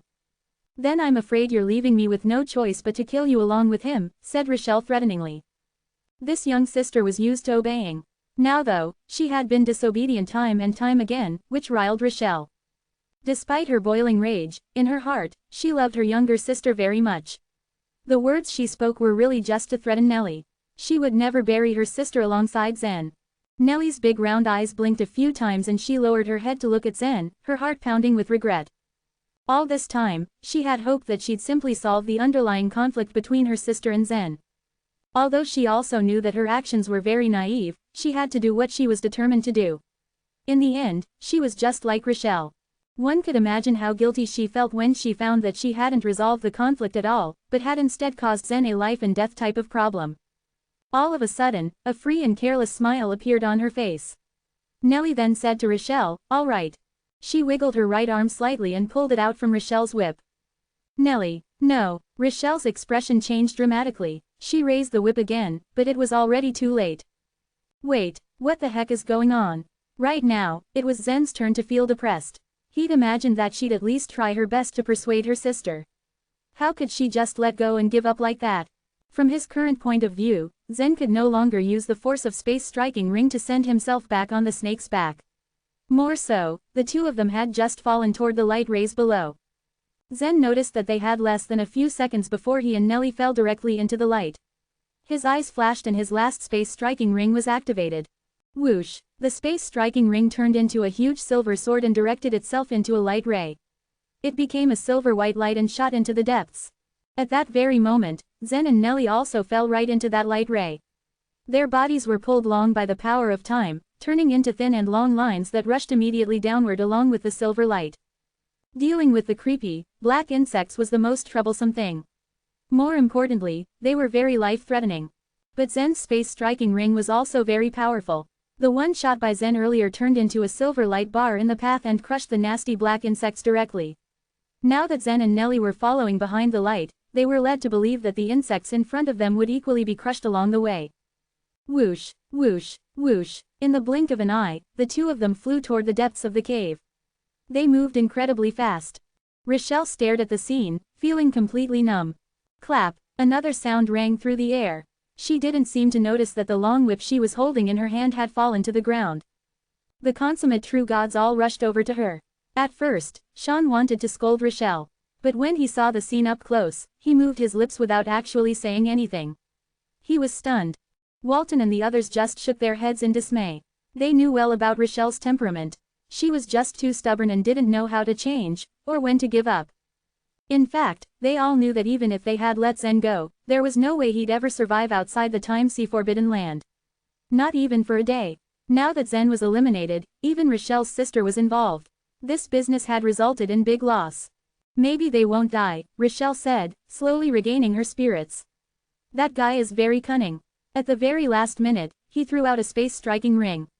With a space striking ring to break through the path, those insects will also be crushed. "Maybe," said Walton, pointing to the front, where several consummate true gods were running away along the snake's back. After they had successfully fixated the heavenly wheel snake's head, its body continued wriggling, but it was no longer a threat to anyone. Looking at the consummate true gods rushing to the front, Rochelle snorted and pulled the chain severed by Zen out of the snake's body. Then, she also ran toward the depths of the cave. On the other hand, Zen and Nellie shuttled back and forth in the light, faster than ever before. Although Zen and Nellie couldn't move within the light, they could see the surrounding scene as well as countless black insects inhabiting the other light rays. Fortunately, these black insects were not in the same light ray as they were. Even when the insects noticed Nellie and Zen, they didn't bother crawling over in order to chase them. They stayed in their own light. "I can only hope that the silver light from this space striking ring won't disappear too soon," Zen thought to himself. The space striking ring was only a one-time magic weapon. If the silver light dissipated after moving forward for a period of time, he and Nellie would probably have to face the black insects. If that were the case, chances were, they'd be swallowed up whole. However, back in the desert, Zen had also activated another space-striking ring, and the power that it exuded out gave him an extra boost of confidence. The silver light, which was transferred from the space-striking ring, explored in front of them and crushed the black insects. After a short while, Zen heard a loud bang. The silver light turned into a huge silver sword, and it collided into the opposite wall with a loud explosion. It wasn't before long that Zen felt his body become lighter and his originally stretched form began to shrink and recover quickly. He was delighted that they had made it out in such a short period of time. Bang, and that was when Zen bumped directly into a very solid wall. His body slammed straight onto it.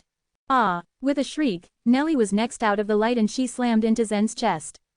She straightened her hair and stepped back with a blushing face, as quickly as she possibly could. She whispered, "I'm so sorry. I didn't expect that my sister would."